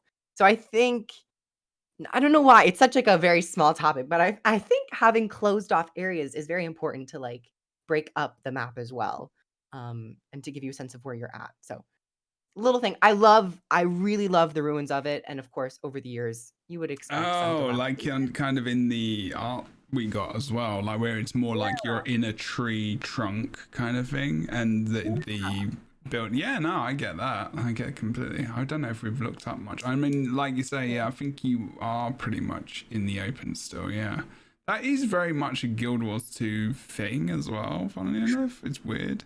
Like it's very much like if you are in a tree trunk, like in what's that map called? I can't remember. One of the Half Worlds map. It's still open. Tangled Depths, probably. Yeah, like where the Itzu are, like at one of the base points. Yeah, like that feels like it could have been like you were in. I mean, you are in the bottom of a tree trunk, I guess. Like, and that's got some really like. Oh, I guess actually, yeah, that kind of style would have been quite cool. I get what you mean. Yeah, it kind of, because it almost feels like, to a degree, and this might sound a bit harsh, that almost the structures have been thrown in there. In almost to a degree. It is it is like, or maybe or maybe vice versa. I think maybe not. On the wall there you've got the moss and stuff. I think there is something I just think missing. it would have been maybe. beneficial for them to Maybe show not. off like a location that we can walk into and kind of be cozy Yes. in. I mean, think that's what showing that would have been good. Yeah. I think that's like what we were touching on earlier, right? To me, I actually don't feel like this has just been thrown in. I do feel like they did a really lovely job. And this is just, again, everybody's opinion, you know? Yeah. Like, to me, it feels like both this and then some of the other stuff that we saw as well with the Jade faction, like how you could see their stuff worked into all the rest of it. And then the, you know, panes of, again, another kind of cathedral that were covered in moss and plants were coming through. To me, it all felt really nicely integrated. But I think the problem for me is that that extension, right? Like we were almost talking about the idea of the forest as a cathedral, and then these buildings being an extension of the forest. It almost feels like you're saying, Kroof, that sense of coziness. It feels like the actual sense of how do people live, function, and exist here feels disconnected, because all these places are abandoned now. And of course, they did say, you know, they were like, NPCs aren't fully populating the maps. There's a lot of stuff that's hidden. So that's all very possible. But, you know, from what we saw, those little villages really seemed to be the areas that had the most life. But those villages themselves are not like an extension of this kind of architecture, right? They're other Canthan architecture that has kind of come into this region. We didn't get to see the little village or like an area where, like we were talking about, you have these smaller, more inhabited buildings that might have been a settlement, a residence for Kurziks, as opposed to like this huge gathering thing. We didn't get to see a lot of those, just like, I don't know, smaller contained areas that set the stage for a smaller scale scene. So it kind of leaves you with this sort of weird, I don't know, like you're wandering through the ghosts of ruins, which is really interesting in and of itself, but less like you are really actively seeing right here and now how people are living in the wilds. And Mhm. I mean, like we've seen little bits and pieces here or there, and I think a lot of it is just what they showed and the fact that a lot of stuff is unpopulated. But I did feel like from this preview, there's a bit of a disconnect with that. That bit there, when you got like scaffolding and stuff, this bit here looks really, really good. This is more what I'm talking about. Like you've got the rubble and you've got the structures built. I guess because it's maybe more modern and they built a base in it. Maybe that's why it looks and feels a little bit more kind of with the rest of it. I don't know why it just feels to me a little bit. I guess like walking around here, the moss and stuff. It looks awesome. Like look at this, look at that in the distance though. That gives you more of an idea of. I'm trying to. Hopefully, I can. Let me see if I can slow it down. That's the kind of more epicness that I would like to see. I mean, you can't have that all the time. Because you can't just be walking around. It's like, whoa, that looks so good. Oh, that looks amazing. And I think I would much rather see those epic moments be with new locations that have developed over the years, not just regulated to old areas from Guild Wars 1 to just hit on that nostalgia factor. Yeah. So it's nice to have variety, but I don't know. I just feel like this live stream in particular, I don't know if this really worked for me. Because I don't know, I just got the sense that this was like, it felt empty. Because these maps are supposed to be played like with MMOs and it's Oh MMO yeah, playing I with a mean, lot I of think they people. said at the beginning that there was They got rid of a definitely lot of stuff. a lot. They've taken out or turned off a lot of stuff, and I'm wondering how much did they turn off? Maybe they should have given them maybe some details, and that would have Yeah. helped to set the scene of like what did you remove, like the events, like because you know when you run through like other zones, there's tons of events going on, there's loads of mobs. Like how abandoned is this map supposed to like be? Is it more concentrated mobs in like different areas? Is it? Yeah, I get that when we're Yeah, walking around. I just To me, feel like if they're gonna do that, don't do a live stream. Just exactly. have a trailer. I was literally about to Yeah. say, I was like, I felt like what we saw today did not warrant a live stream. To be honest, like going through the Tangu village, that was pretty interesting to actually get to see it in action and stuff. But again, I would have almost rather have seen them do a talk about like the creation of this zone, like really more in depth with that. That would have been Maybe great. just have like you can have again like we were saying pre-recorded like here is this really cool shot through this area and then you could have people sit there and be like this was the color palette we used, these were the inspirations, the real world inspirations, this is what we researched or drew from for the Guild Wars 1, there's stuff we can't tell you about X, Y, or Z, but like these were the reasons that we got into this is how we built the map looking back at Path of Fire and Heart of Thorns. Like I would have almost rather have just had them talk about stuff like that or like pick a map or something where they could show more of a meta and then talk more about that. Or like, because to me, it really just felt like I was probably more hyped from the trailer than I was from the live stream. And that's not to say anything about like, again, I love this team. I love the live streams. I love seeing their faces. I'm really glad that they are doing this because we need more communication. We need this kind of information exchange, right? But I think they're also still figuring out what works or doesn't work with this style of information exchange. And to me, this one just felt a little bit like a kind of a miss. Did we really show off new, dynamic, interesting features of this map? No. Did we show off anything about the meta in this map and talk about like what you can expect coming in with your team and as a commander and the challenges you'll be facing? No. Did we get any like really gorgeous cinematic shots?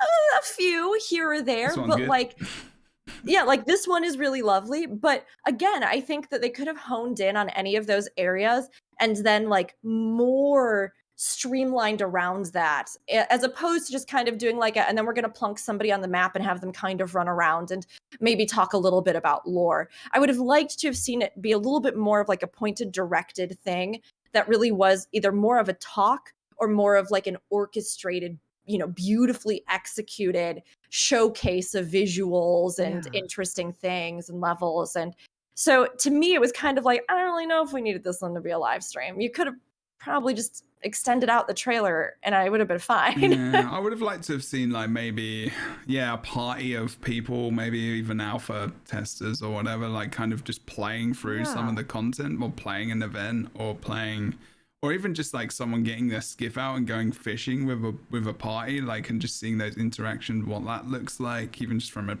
wide angle or just from a player perspective. Yeah, I was just I was kind of I was more interested in what they were talking about. That's for sure. And I think I listened more than I was watching during this one specifically. But I think the art, I really love the concept art and everything else. But I think this is going to be, I'm interested to see what they do next week. Where are we going next week? Jade C. Jade C. Well, I'm particularly worried for Jade C. Different. You're worried? I feel like Jade C will be more vacant than Echovald Forest. Because the Jade is such a pivotal instrument to the story. So I feel like they're going to get rid of a lot. And I mean, it's probably too late to course correct, but I actually entirely agree with what Rook is saying. I think that having a behind the scenes segment would have been better rather than showing off the map. Because now that we have 2 maps that have been previewed, Xing Jay's preview worked 1,000% better because they didn't really take away a lot. It felt populated. They felt like there were actual things there. There was a training ground that we actually saw, like the world be thriving even without players. Echovald felt like we were taking a tour of assets, and I don't think it needed to be. Like we could have had those moments as players getting into the game. That I agree with that. Actually, that's true. Like it could have been like. Actually, I get that, because now when we go into the game, we know these kinds of things are there and what to kind of expect almost, and it's almost like you don't get you don't get the music, for example, you don't get the being on your own headphones, or if we're not streaming or not, because we're probably all going to be streaming, let's be honest. But like, there's not that kind of atmosphere, and it kind of, I feel like, it kind of took something away. That's right, that's true, actually. And I do. Sorry, you oh no, all I was going to say is that I feel like they could also even use these set pieces to better advantage when it comes to selling these new elite specs, right? Like we were talking about, like, I think there's something very different about seeing an elite spec that really fits within the aesthetic of this, or that has some sort of lore connection or something, and then being like, here, look at it in the Echovald Forest. Like, to me, let's maybe not do that voice. What do you mean? Like a ghostly. I mean, I don't want that in the game. I mean, I want your voice in the game would be awesome, but that one specifically, I was like, that sounded like some weird Scooby-Doo ghost reveal voice. I mean, that's what I was going for, so I nailed it. Rook nailed it, and the Oscar goes through. The rest of the stream will be in that voice. Wow, who's destroying microphones here? Sorry, I whacked my microphone. That was my fault. I got too into the ghost arms and I just like smacked it. I don't know why they weren't previewing on, what is it called? The one that's based off of Echovald, the Ranger one. Untamed? Untamed. I don't know why they weren't previewing this zone on Untamed. That would have been great. Yeah. Because, I mean, again, it's one of those things where you're trying to sell like the whole experience of this expansion. So for these kinds of events, right, I think that there's something to be said about using everything that you have to create like a complete package. As it was, like you said, Jeb, I thought, oh, they're showing it off on Catalyst because maybe there have been some changes to Catalyst, and they're like, hey, maybe it's just something that the person wanted to play or picked for whatever reason. And it didn't seem to necessarily be that. So then my next thought was, well, then why aren't you using this landscape to further sell the thing that you have that is supposedly themed and influenced by this? So like, why don't you have like the best Untamed glam on right now, and you're playing Untamed and you're going through Echovald, and we get again this immersive sense as a player of what it means to be in this place, and seeing the wardens or whatever else. Those highlights from the trailer and the things they'd already revealed, they could have so much more honed in on this and shown us more of those things, and focused in more on it and used it as a way to just set the stage further. And it didn't quite feel like that's what happened, which, again, I think is just something to do with like learning more about how you want to do this kind of live broadcast or showcase this kind of stuff. So, yeah. And I mean, with the Jade C, I'm looking forward to it. I actually am really curious to see how they've changed it. And I hope we get to see more rather than less with Yeah. it, you know? I'm in the same sentiment, but I just feel like the Jade Sea will have been drastically changed for it to be interesting. Because in Guild Wars 1, it was just like a flat plane with some jade. And if they get rid of the life of what the Jade Sea is, or like is in End of Dragons, it might feel even worse than this live stream, because this live stream was very beautiful, but I just don't feel like it was it was an impactful choice. I would have much rather have had like a dev diary of like the behind the scenes of what it is to make an Echovald Wilds, rather than just like getting a small walk through. But that being said, there were some gems in this live stream, especially with the models. Gems, eh? Little gems. Anybody got gem codes around here? But yeah, it was it's like the more I'm talking about this, I kind of started this off with like kind of a mixed response, but I feel like it's kind of dwindling a little bit more. But I much rather have a live stream than no live stream. Yes, agreed. I mean, I would much rather have them be trying to do this kind of thing and also introducing us to the staff and the people in this game, and to like, opening up these lines of communication. Like all of that I would rather have than not, like, so I am excited that we got to see stuff. There were things that did interest me or catch my attention or get me really hyped. It just felt like maybe this one, again, like we were saying, it just didn't quite hit the mark of what I would need to really keep momentum going on my hype for this particular aspect, this particular zone. It didn't quite show me the things where I was really going like, that's what I want to see more of, or this is something that makes it feel, again, iconic to this expansion. Mhm. And I think there's a lot of reasons for that, but it's better to have something.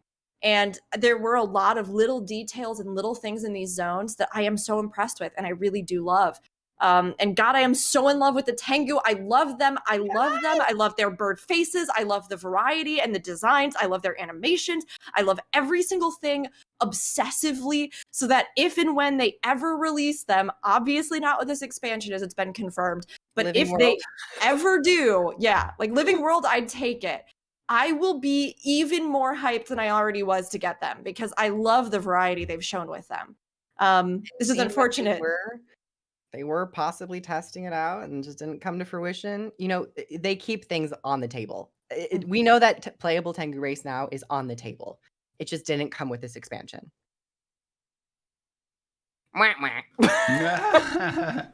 Okay, let's see what else they showed us. I'm not sure we need to really talk about this much more. Speaking about Guild Wars 2 news. Huh? Just gonna punch the camera. Oh, No, Rick's punched the Tangu! mic. No, It's Tangu! okay. Oh no, the mic. Is my gain up too high? Probably. No, you Oh, yeah, just really tend up. to It's really scream up. sometimes. No, it's really up. Okay, it was good to see some bits and bobs. I think they're still working this out. They've gone from like almost nothing on Path of Fire to like a lot more, but maybe not pinpointing exactly. Maybe. I mean, I like this part. This part that they're showing is really awesome. Like, shows you the scale and the trees and the roots going into the ground. Like, I really like that part. And look at the kind of buildings are more hidden. I would like to see them kind of more hidden, I guess, and see like over time how they've just been less dominant than they are in some of the other areas. I mean, you have to have buildings for people to kind of stand around in, I guess. But like, I don't know. I think I like this area a little bit more. I'm not sure what area this was specifically, but and then when they started to show us the mounts going through like over the roots here, this was cool. This is the kind of stuff that I like doing. Like seeing, just kind of the scale of it and using your mount to like get around in different ways. It would have been cool to see in Sky Scale, obviously, but like I think they're trying to be they're very conscious about showing different things. But this is what I'm talking about. Like the I guess just like the nature with the buildings kind of, it feels more together. Like this feels more together for me, and more like, I don't know. Yeah, and like look at the wall there. I mean, with the moss, and you've even got like some, I guess, like the kind of roots from other plants and vegetation kind of going up the wall. There's some depth on that. Do you know what I mean? this feels a little bit more together for me than some of the other locations. But again, it's opinion thing. But I kind of like this bit, like this area a little bit more, and it's got that more Heart of Thornsy kind of feel as well. Like there's height there, there's verticality there, and I like that. Anyway, some random points. Those branches. The branches are cool. I like the branches. I love forests. Yeah. So I'm very happy with the setting. I'm hoping we get to see. It'd be interesting to see what JC looks like. How much? I mean, I guess I don't know much. I mean, the Jade Sea people got pushed up and they're living on top, and like things obviously getting removed, and it's like it's just gonna be interesting how they did that, and if it's gonna feel really. I don't know. Yeah, it's just going to be awesome. I'm interested in that maybe a little bit more. Anyway, there was some cool stuff about the quarterlies that came out this past week as well. Yes. They seem to be doing pretty well. I think they did better in, let me find it. As far as I can tell, and I'm not really good at looking at data like this, in all honesty, it seems like did they do better than they did in 2020? Marginally, just a tiny bit maybe. So with sales especially compared to their other games. I mean, I think normally they kind of beat Blade and Soul. Yeah. Guild Wars 2 is like at an all-time high for them, yeah? It's just that a couple of the other titles under ArenaNet are sort of in a lull right now or things like that, but Guild Wars 2 is having one of its best years ever. And last year was a good one for them too. NCSoft. Expansions are always solid.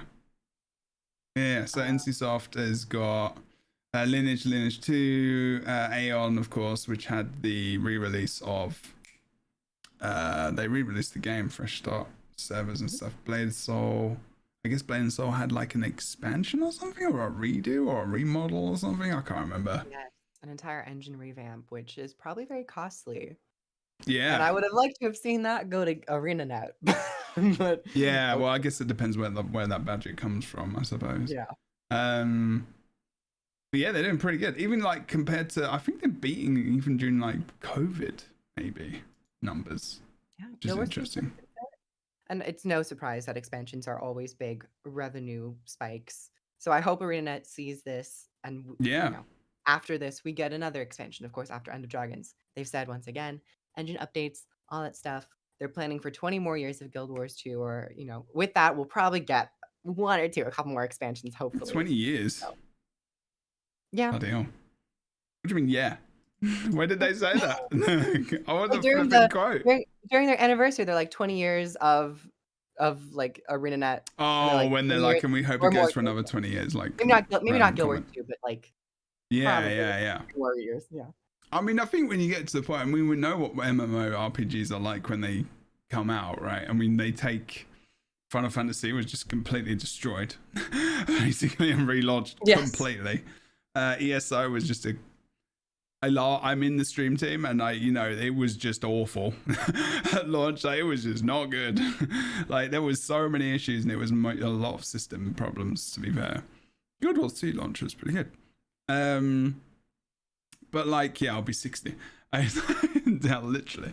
And like, just, I don't know, like, I feel like nowadays, and when World of Warcraft didn't go to their second game, they just continued. Because I think there was a point in time where they were like, because obviously, Overwatch is was going to be part of the next MMORPG, which was going to come out, and then they just made a competitive game instead, which is a random move.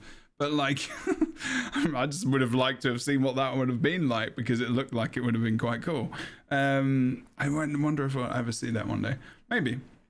But like, I think there's this idea that, Guild Wars 3 probably won't be a thing. It'll just be Guild Wars 2 evolved, and like redos of skins, maybe graphic in overhauls, system overhauls, hopefully. For their sake, you've got to hope that there's a big crew somewhere with another version of the game, that they're just underneath everything, they're redoing all the code and everything else in the systems. Can you imagine?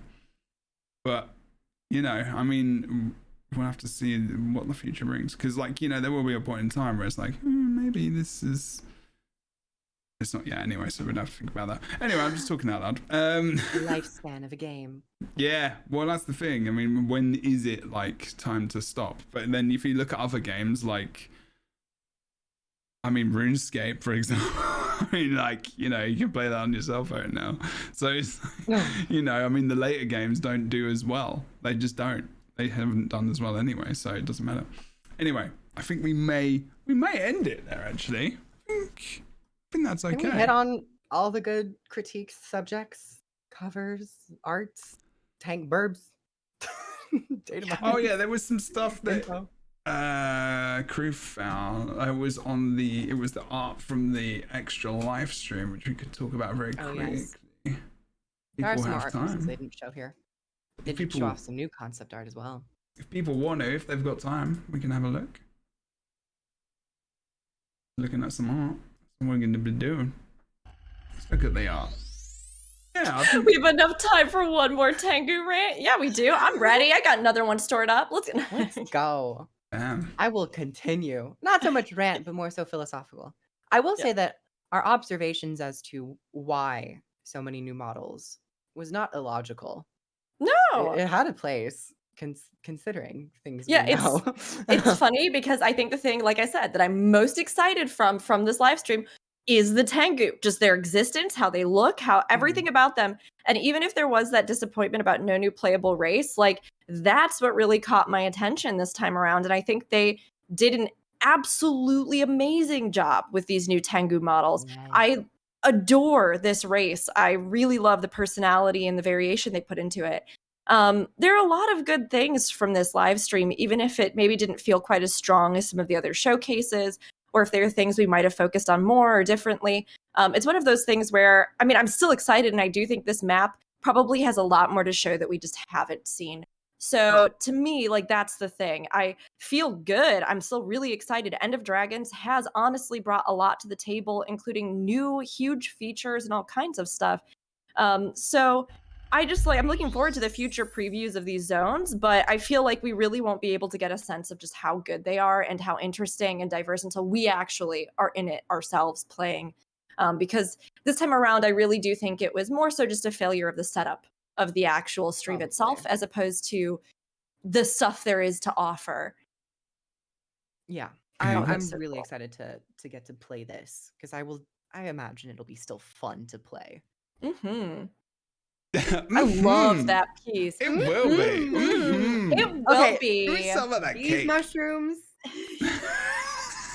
Rick. Y'all want to No. take some shrooms? No, I don't want to do shrooms together on stream live. But no, I'm kidding. This piece of art is so cool though. Very This good, is something though. that I hope we Sorry. see with Jade C. Me too. Right? Me Like too.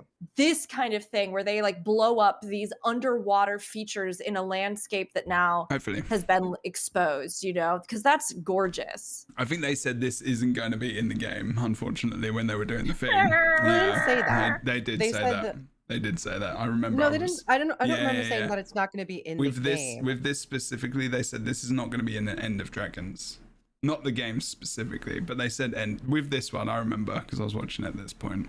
I was watching too, and I didn't hear that. Yeah, I don't did. remember hearing that. Yeah, it was this one. It was this one specifically. I'm pretty sure.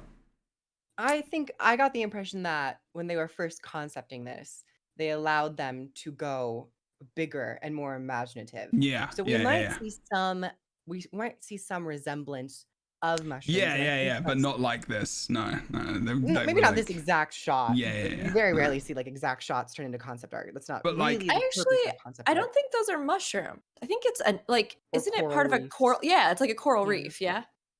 mushrooms or I think reefs, they kind said of it was. vary. I think they.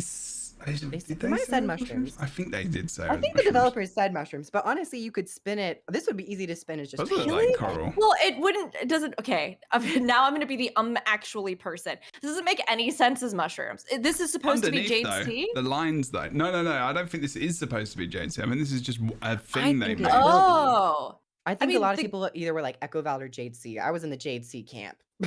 this looks like Jade C to me. It reads as Jade Could C, be. right? That's like Receded, literally yeah. that's shelf coral. That is a type of coral Mhm. formation that does have those lines underneath it. and that jade essence, that color, this sort of sea foam green, and all of that reads Jade Sea to me. So I'd be really surprised if this was supposed to just be mushrooms. Yeah, I think they did. I think during it, we could find the section. It might take a while, but I'm pretty. I mean, they might have just also been. Sure they might have been like joking. mushrooms. And, But they honestly, also might have been drinking. hey, we have mythical creatures. What's one less crazy thing than underwater mushrooms that are giant? They look like coral, exactly. What was the Yeah, next and one? I think it is. This reads more underwater floor layer because of like the other groundwork of like the. What was this then? type What did they say about this stuff? Because I missed this. Was canopy. This is what I wanted to see for Echovald. Oh, me This too. This is the canopy of Echovald Wilds, where the concept artists were toying with ideas of sky pools and water that has collected into the branches. I feel like in Echovald Wilds, we were so underground and so closed off that it was hard to get a sense of scale as also the camera work. But I would have loved to have seen the canopy of Echovald Wilds. Is this not something they put in the game, or did they say? What did they say we during don't know. this? Well, they never said if they put. They never say if they put a specific concept art piece into game, but I could see a couple like pools. I mean, I honestly love this way more. Because one of the things I was noticing even as we were going through, and again, we didn't see all of Echovald, so there's probably a lot that we haven't even really witnessed. But to me, one of the things that I did feel was maybe a little bit murky about it stylistically is that although we have these interesting things like the actual cathedrals, right? I don't get the sense that this was like one in Cantha minus the little villages and things that are in it, and two was once stone. Like to me, a lot of the foliage and stuff that they even used as filler, stuff like those big palm leaves, stuff like some of the hanging vine stuff, all of that feels very Maguma jungle to me, as opposed to like, and it feels more tropical jungle, as opposed to something like what would be a different kind of, forest as far as the actual things that would have existed in it. I would have loved to have seen them play with the idea of fossilization more. Have like here in this color palette, you get that green, you get the water, you get that white kind of stone. To have more of that where like even some of the plants or things had been like warped by the fact that they had once been stone and they looked different than like regular, like that would be so neat. I was just at a natural history museum actually where we were looking at cuts of petrified wood and intersections and slices that had been polished from it, and to see something like that with the modeling in wood or the textures or the landscapes, to me would have read much more distinctively as opposed to kind of generic forest that has some unique architecture. Although yet again, we haven't seen all of it. So it's very hard to judge based off of what we just saw today. And of course they needed to reuse assets. But looking at this looks like something that would be an iconic place and zone. Oh, this is interesting, because then it's like thinking about like the nostalgia of like everyone wanting to go back to Camphor and trying to balance between that and then trying to give people something new that is like not so removed, because otherwise it might be invasive in terms of like this would never be in Camphor because it just feels weird and off, like without like being going to a brand new place that's just like, oh look, we can just do what we want because it's new and no one's seen it before. So it's like, I don't know, it's like this feels I guess a little bit more new and exciting from, I guess, in terms of like a evolutionary. Does that make sense? It's kind of what Gears is saying in chat as well, to be honest. It's like what do you do then, like between the nostalgia? That's quite a difficult road to kind of go down, isn't it? It's like everyone wants to go back to Camphor, but we have to make sure we appease Guild Wars 1 players, because you have to. Like you can't not, like you have to talk about the history, because it's like, you know, ESO going to Greymore, for example, or for Skyrim, like Western Skyrim, you have to give them, you know, the Bone Bridge, you have to give them these different areas, you have to put like shed loads of Dwemer stuff in there, because that's what Skyrim was about. And it's like, you know, if you don't, like, it'd just be weird. So like this stuff kind of has to be there. but then at the same time, like it does limit you a tiny bit. It has to, I guess. Borrowing some assets is fine, but with expansions, you really have to showcase, especially on a preview, you have to showcase what is new. And if it's just the architecture of the Kurziks, that's not new. That's new to No, Guild it's not. Wars 2's universe, but it's not new to the game. It doesn't feel like this is what Cantha is 250 years in the future.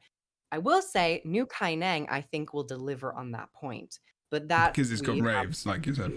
Yeah, because the concept art that we've seen, but in terms of Echovald Forest, I think they might have just chose not the best areas to show off. I would have loved to have seen us actually up in the canopy. And for a map that's they have said is a lot of verticality, we spent a lot of time just on the floor. So I would have liked to have seen something along with like the branches.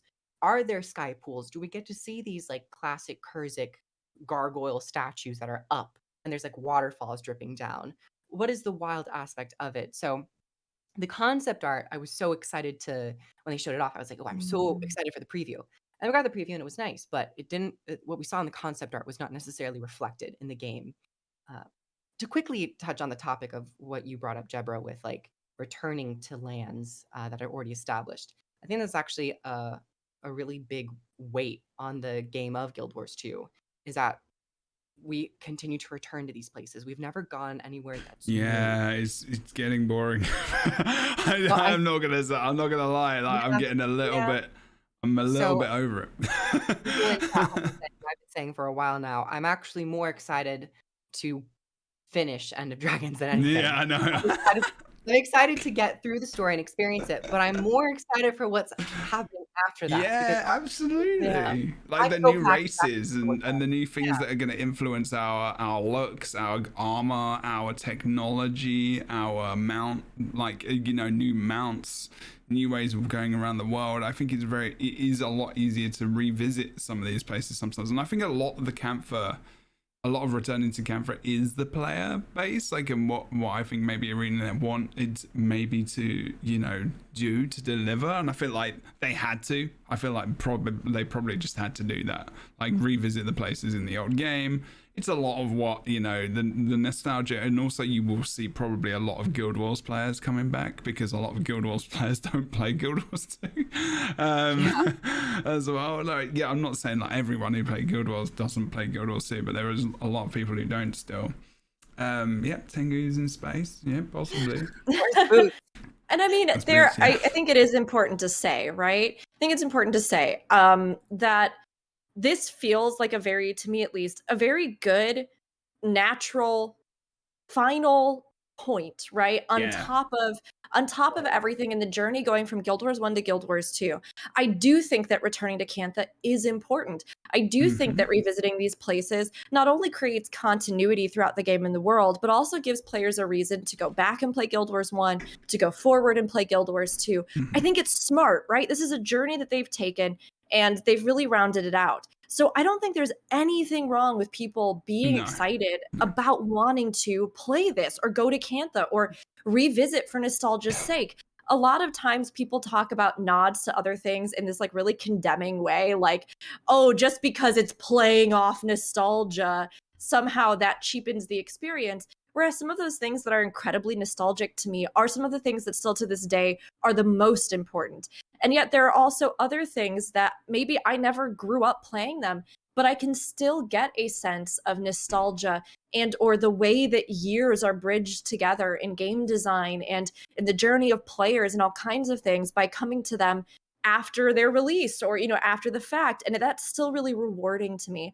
So I think seeing them play with this kind of landscape and this kind of diversity and this influence as well also being very important because this is an international game and the company as well has a lot of markets that do touch in East Asia. So not saying that player bases necessarily even from those countries always want things that relate to their own places, culture, history.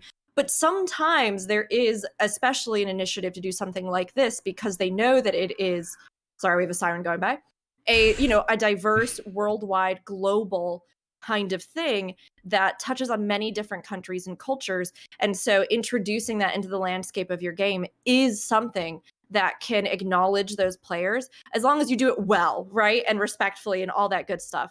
So it is something where I think that like this was a smart move for them to choose to do. But I do think it is super important that yes, like this is a weight. Having to adhere to stuff that was designed 15 plus years ago, like that's not easy. When they want to do something new and totally different, and another siren's going by. Thanks, Chicago. Nailing it.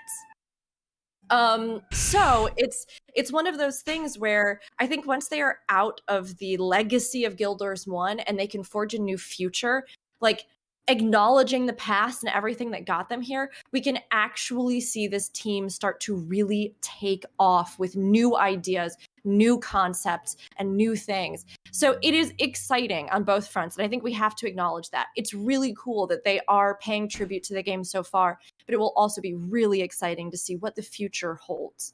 Yeah, exactly. And hopefully we'll see it soon. I would like that was just, you know, we'll see it part of it. I guess with this as well. Hopefully some new bits and bobs. We will see. Oh crap! We went past the one I wanted to talk about, which looks cool. Oh, This looks cool. The lily pads and stuff. I like this. we are talking about concept art. I will say, ArenaNet, always a slam dunk on the concept art. The concept art Oops. department and the work with the art of the game has never faltered, and they're continuing the beauty with End of Dragons. So the art content that we get, as someone who enjoys looking at lines and color, I enjoy it. Yeah. Just going for it myself. That's what I want to see. This scale. That's something I really miss. I guess it's just so much to make and build, and it's a lot. It's a lot to do, but it's just so good.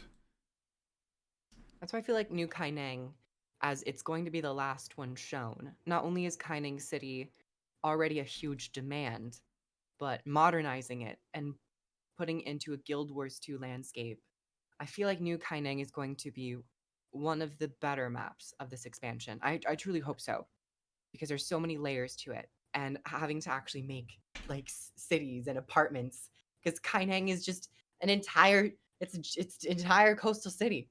So that'll be really, really interesting to see when we get there. I believe like January or February, they're going to show it off next year. Just wondering. I've got to find a list of art peeps that currently work there and who does what. It would be nice to give them some credit in different places and be like, oh, this is blah blah blah. This is blah blah blah. Okie dokie. I think we're good. Is there anything? Is there anything else? This week's been very tiring.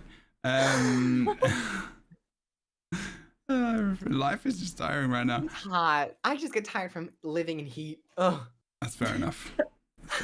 Like you're both doing great, Jeb, with all of the important work you're doing in education and, you know, being there as a counselor for youth, and Kroof, you being sweaty.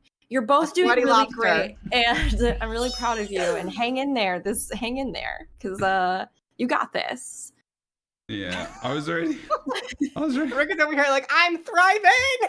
I was reading like there was I'm actually the work I'm doing is so hard. Like I can't even explain how difficult my work is right now, and I'm just like losing my mind. It's like these kids are amazing, and at the same time we're like trying to learn how to like, yeah, it's a lot, but I appreciate that. Let's go away. Go Sounds Power like it's going to be something Rangers. exciting. You'll need to just sit up apparently. It also goes for the stream as well. So if you're here and you're watching live and everything else, there's been the stream schedule is just it's almost been non-existent last week. I'm not gonna lie, so it's been difficult. But yeah, I appreciate everyone hanging out and coming to watch the LightBringers. This will not go away. This will always be on Friday. Well, it will always be once a week. Whether or not it will be every Friday, that may change in January. We'll have to wait and see. But I'm hoping not. Stay in your heart and in your kidneys. And maybe even in your pancreas. I don't know. Thank you. And if you do want to, support the stream, you want to support the podcast itself, then please do the things. There's a support link on on Anchor and Jebro's- Spotify. I'm sorry, Jebro's incredibly awkward.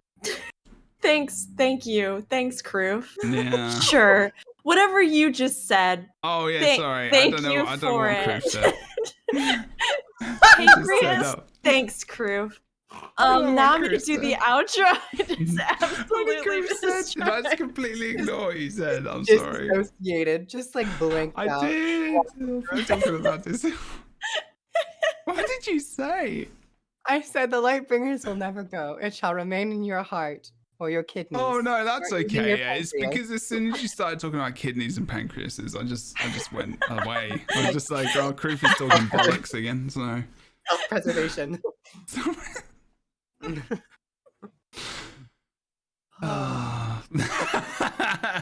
Everyone's sighed together. 3, 2, 1. There we go. It's out there. Okay. Sorry, Jebro. Please continue the outro. Are you sure? I'm good. Yeah, I'm good. You're good. Where are we? What are we doing? Okay, what time is it? 3 o'clock. Okay, let's go.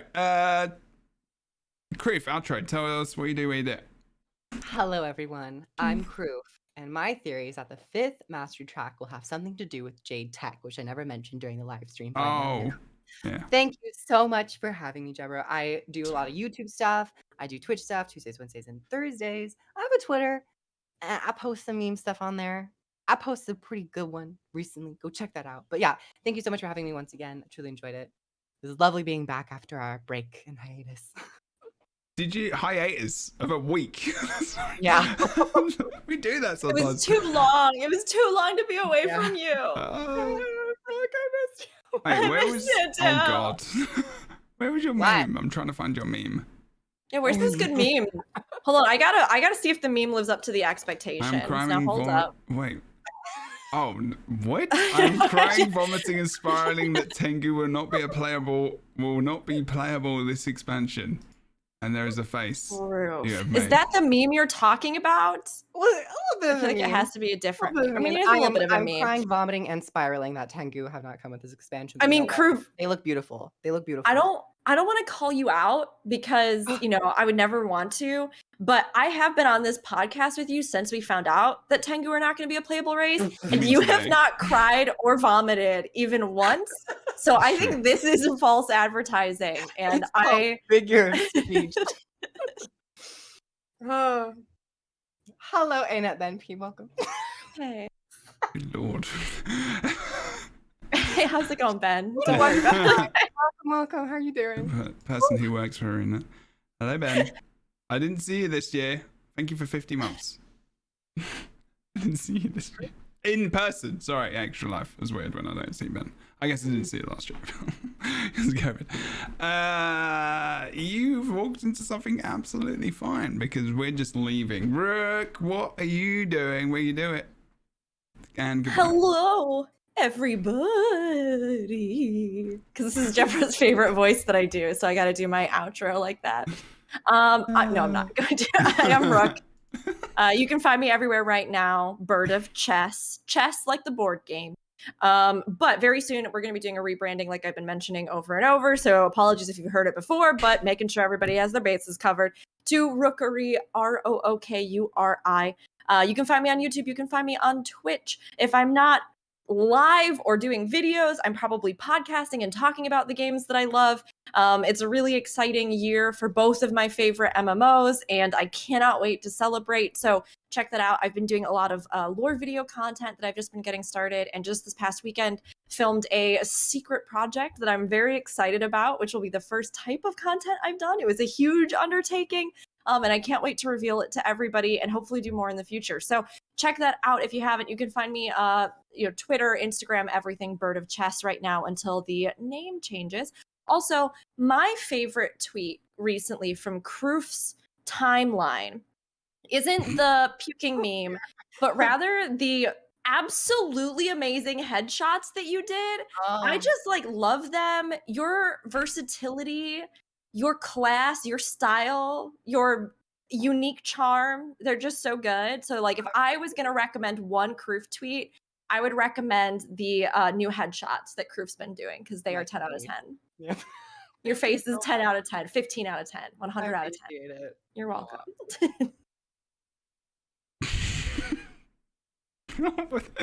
Is it the hair in? Wait, the hair in mouth. Hair in the mouth. Yes, Yes, that was. It's called versatility. It's called artistic direction. Is it called hunger as well? Or? I call this one hunger. I like Orbos. I ingest what I have created with my body. And Next time I want to see it with McDonald's. What was the fish burger? Yeah, that one. A fillet of fish. Filet of fish. Filet of fish. I get into that. It's that filet of fish. What?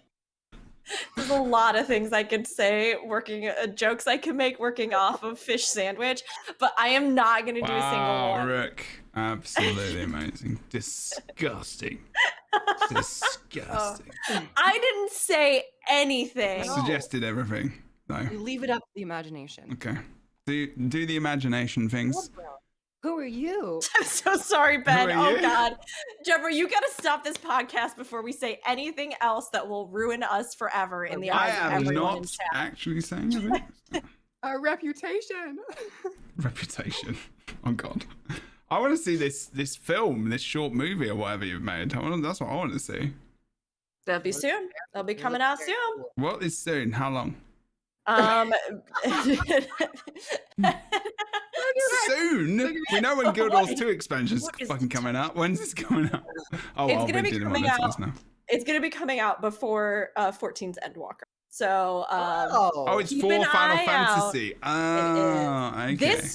This one is, but we have plans for maybe some Guild Wars 2 style stuff if this goes well. So keep an eye out if you're curious. Yeah, it'll probably be going up that first week of December. Ooh, that's my birthday week. I did it just for you, Jebra. Thank Happy you birthday. so much. You're welcome. Just bring it out on my birthday and then we'll be good. What day is your birthday? It's the 6th of December. Okay, doable. Ooh, All right. good number. 6 is a good number. I don't know. I'm kind of impartial to all numbers. Though I like 3. Partial to all numbers. I love you. I just love you. Oh my God. I like you. Oh God. Okay. Jeb, I love you Jebra. too. You're also beautiful. Sorry, I Thank was just you. interrupting your outro. No, Don't no. worry I about it. I'm when people call me beautiful, I will pause. So that's okay. We're going now, but before we go, I will say thank you very much for being here for 29 episodes, everyone, including sometimes the guests. Yes, the veil of 40 years old. Yes, it's a very exciting time. One, I don't care. And two, I do care kind of a little bit because I guess there's a 4 now in there that's in there for about 9 or 10 years, which is upsetting. Well, actually, no, it's not that bad. I don't care. At least my hair color won't change. I'm gonna get grey. I'm really hungry as well. So, my stomach just rumbled massively. Oh, good lord. I have a chicken sandwich. Twitch.tv/JebraUnique, maybe with mayonnaise. I've got some spinach as well. Jebra, we're not even messing with you this time during the outro. You are just derailing yourself. Cheese as well. It has been a Ooh, long week for you, cheese. huh? That sounds good. Go enjoy your Sammy. Treat yourself. Yeah, I'm not going to stream anymore today. I might stream tonight. It has just been a long week. If you want to support the stream, twitch.tv/JebraUnity. If you want to subscribe, if you want to donate, if you want to do all the things, this takes work to do. I do appreciate your faces for doing all the things. Make sure you like, comment, subscribe on the YouTube video. Make sure you follow the stream on Spotify and whatever you have to do on iTunes and the other things. I don't know what that is you have to do, but do it. And yeah, I appreciate, as ever, Rook and the Kroof person who likes to eat hair coming on the stream. I'm going to go out with names for both of you. The hair eater. That's going to be like... Next elite pack. Yeah, it's better than untamed. Sorry, the name. Sorry. I feel bad. Oh, that's very kind of you. Thank you very much. You didn't have to do that. You are a legend for doing it, though. I appreciate your face. I appreciate your face. Get yourself some more sandwiches. I will have a sandwich now. Thank you. And enjoy the gifted subs, everyone. And also, we will see you next time on the Lightbringers. We'll be talking about... What was it next week? The Sea. The Jade Sea. The Jade Sea. Okay. Before we go, goodbye. See you later. Yes. The dabbing. Are we going to get a dab from Kroof? You will only see the dab if you watch the video. Wait, you just did it? Yeah, Kroof's a bad dab influence. That's why I dabbed. It on the stream. It's like yawning. Yeah. I love how you said before we go, goodbye. Yeah, That was I don't know. iconic. I was thinking I could come up with something smarter, but it's not there today. Or most days. Bye!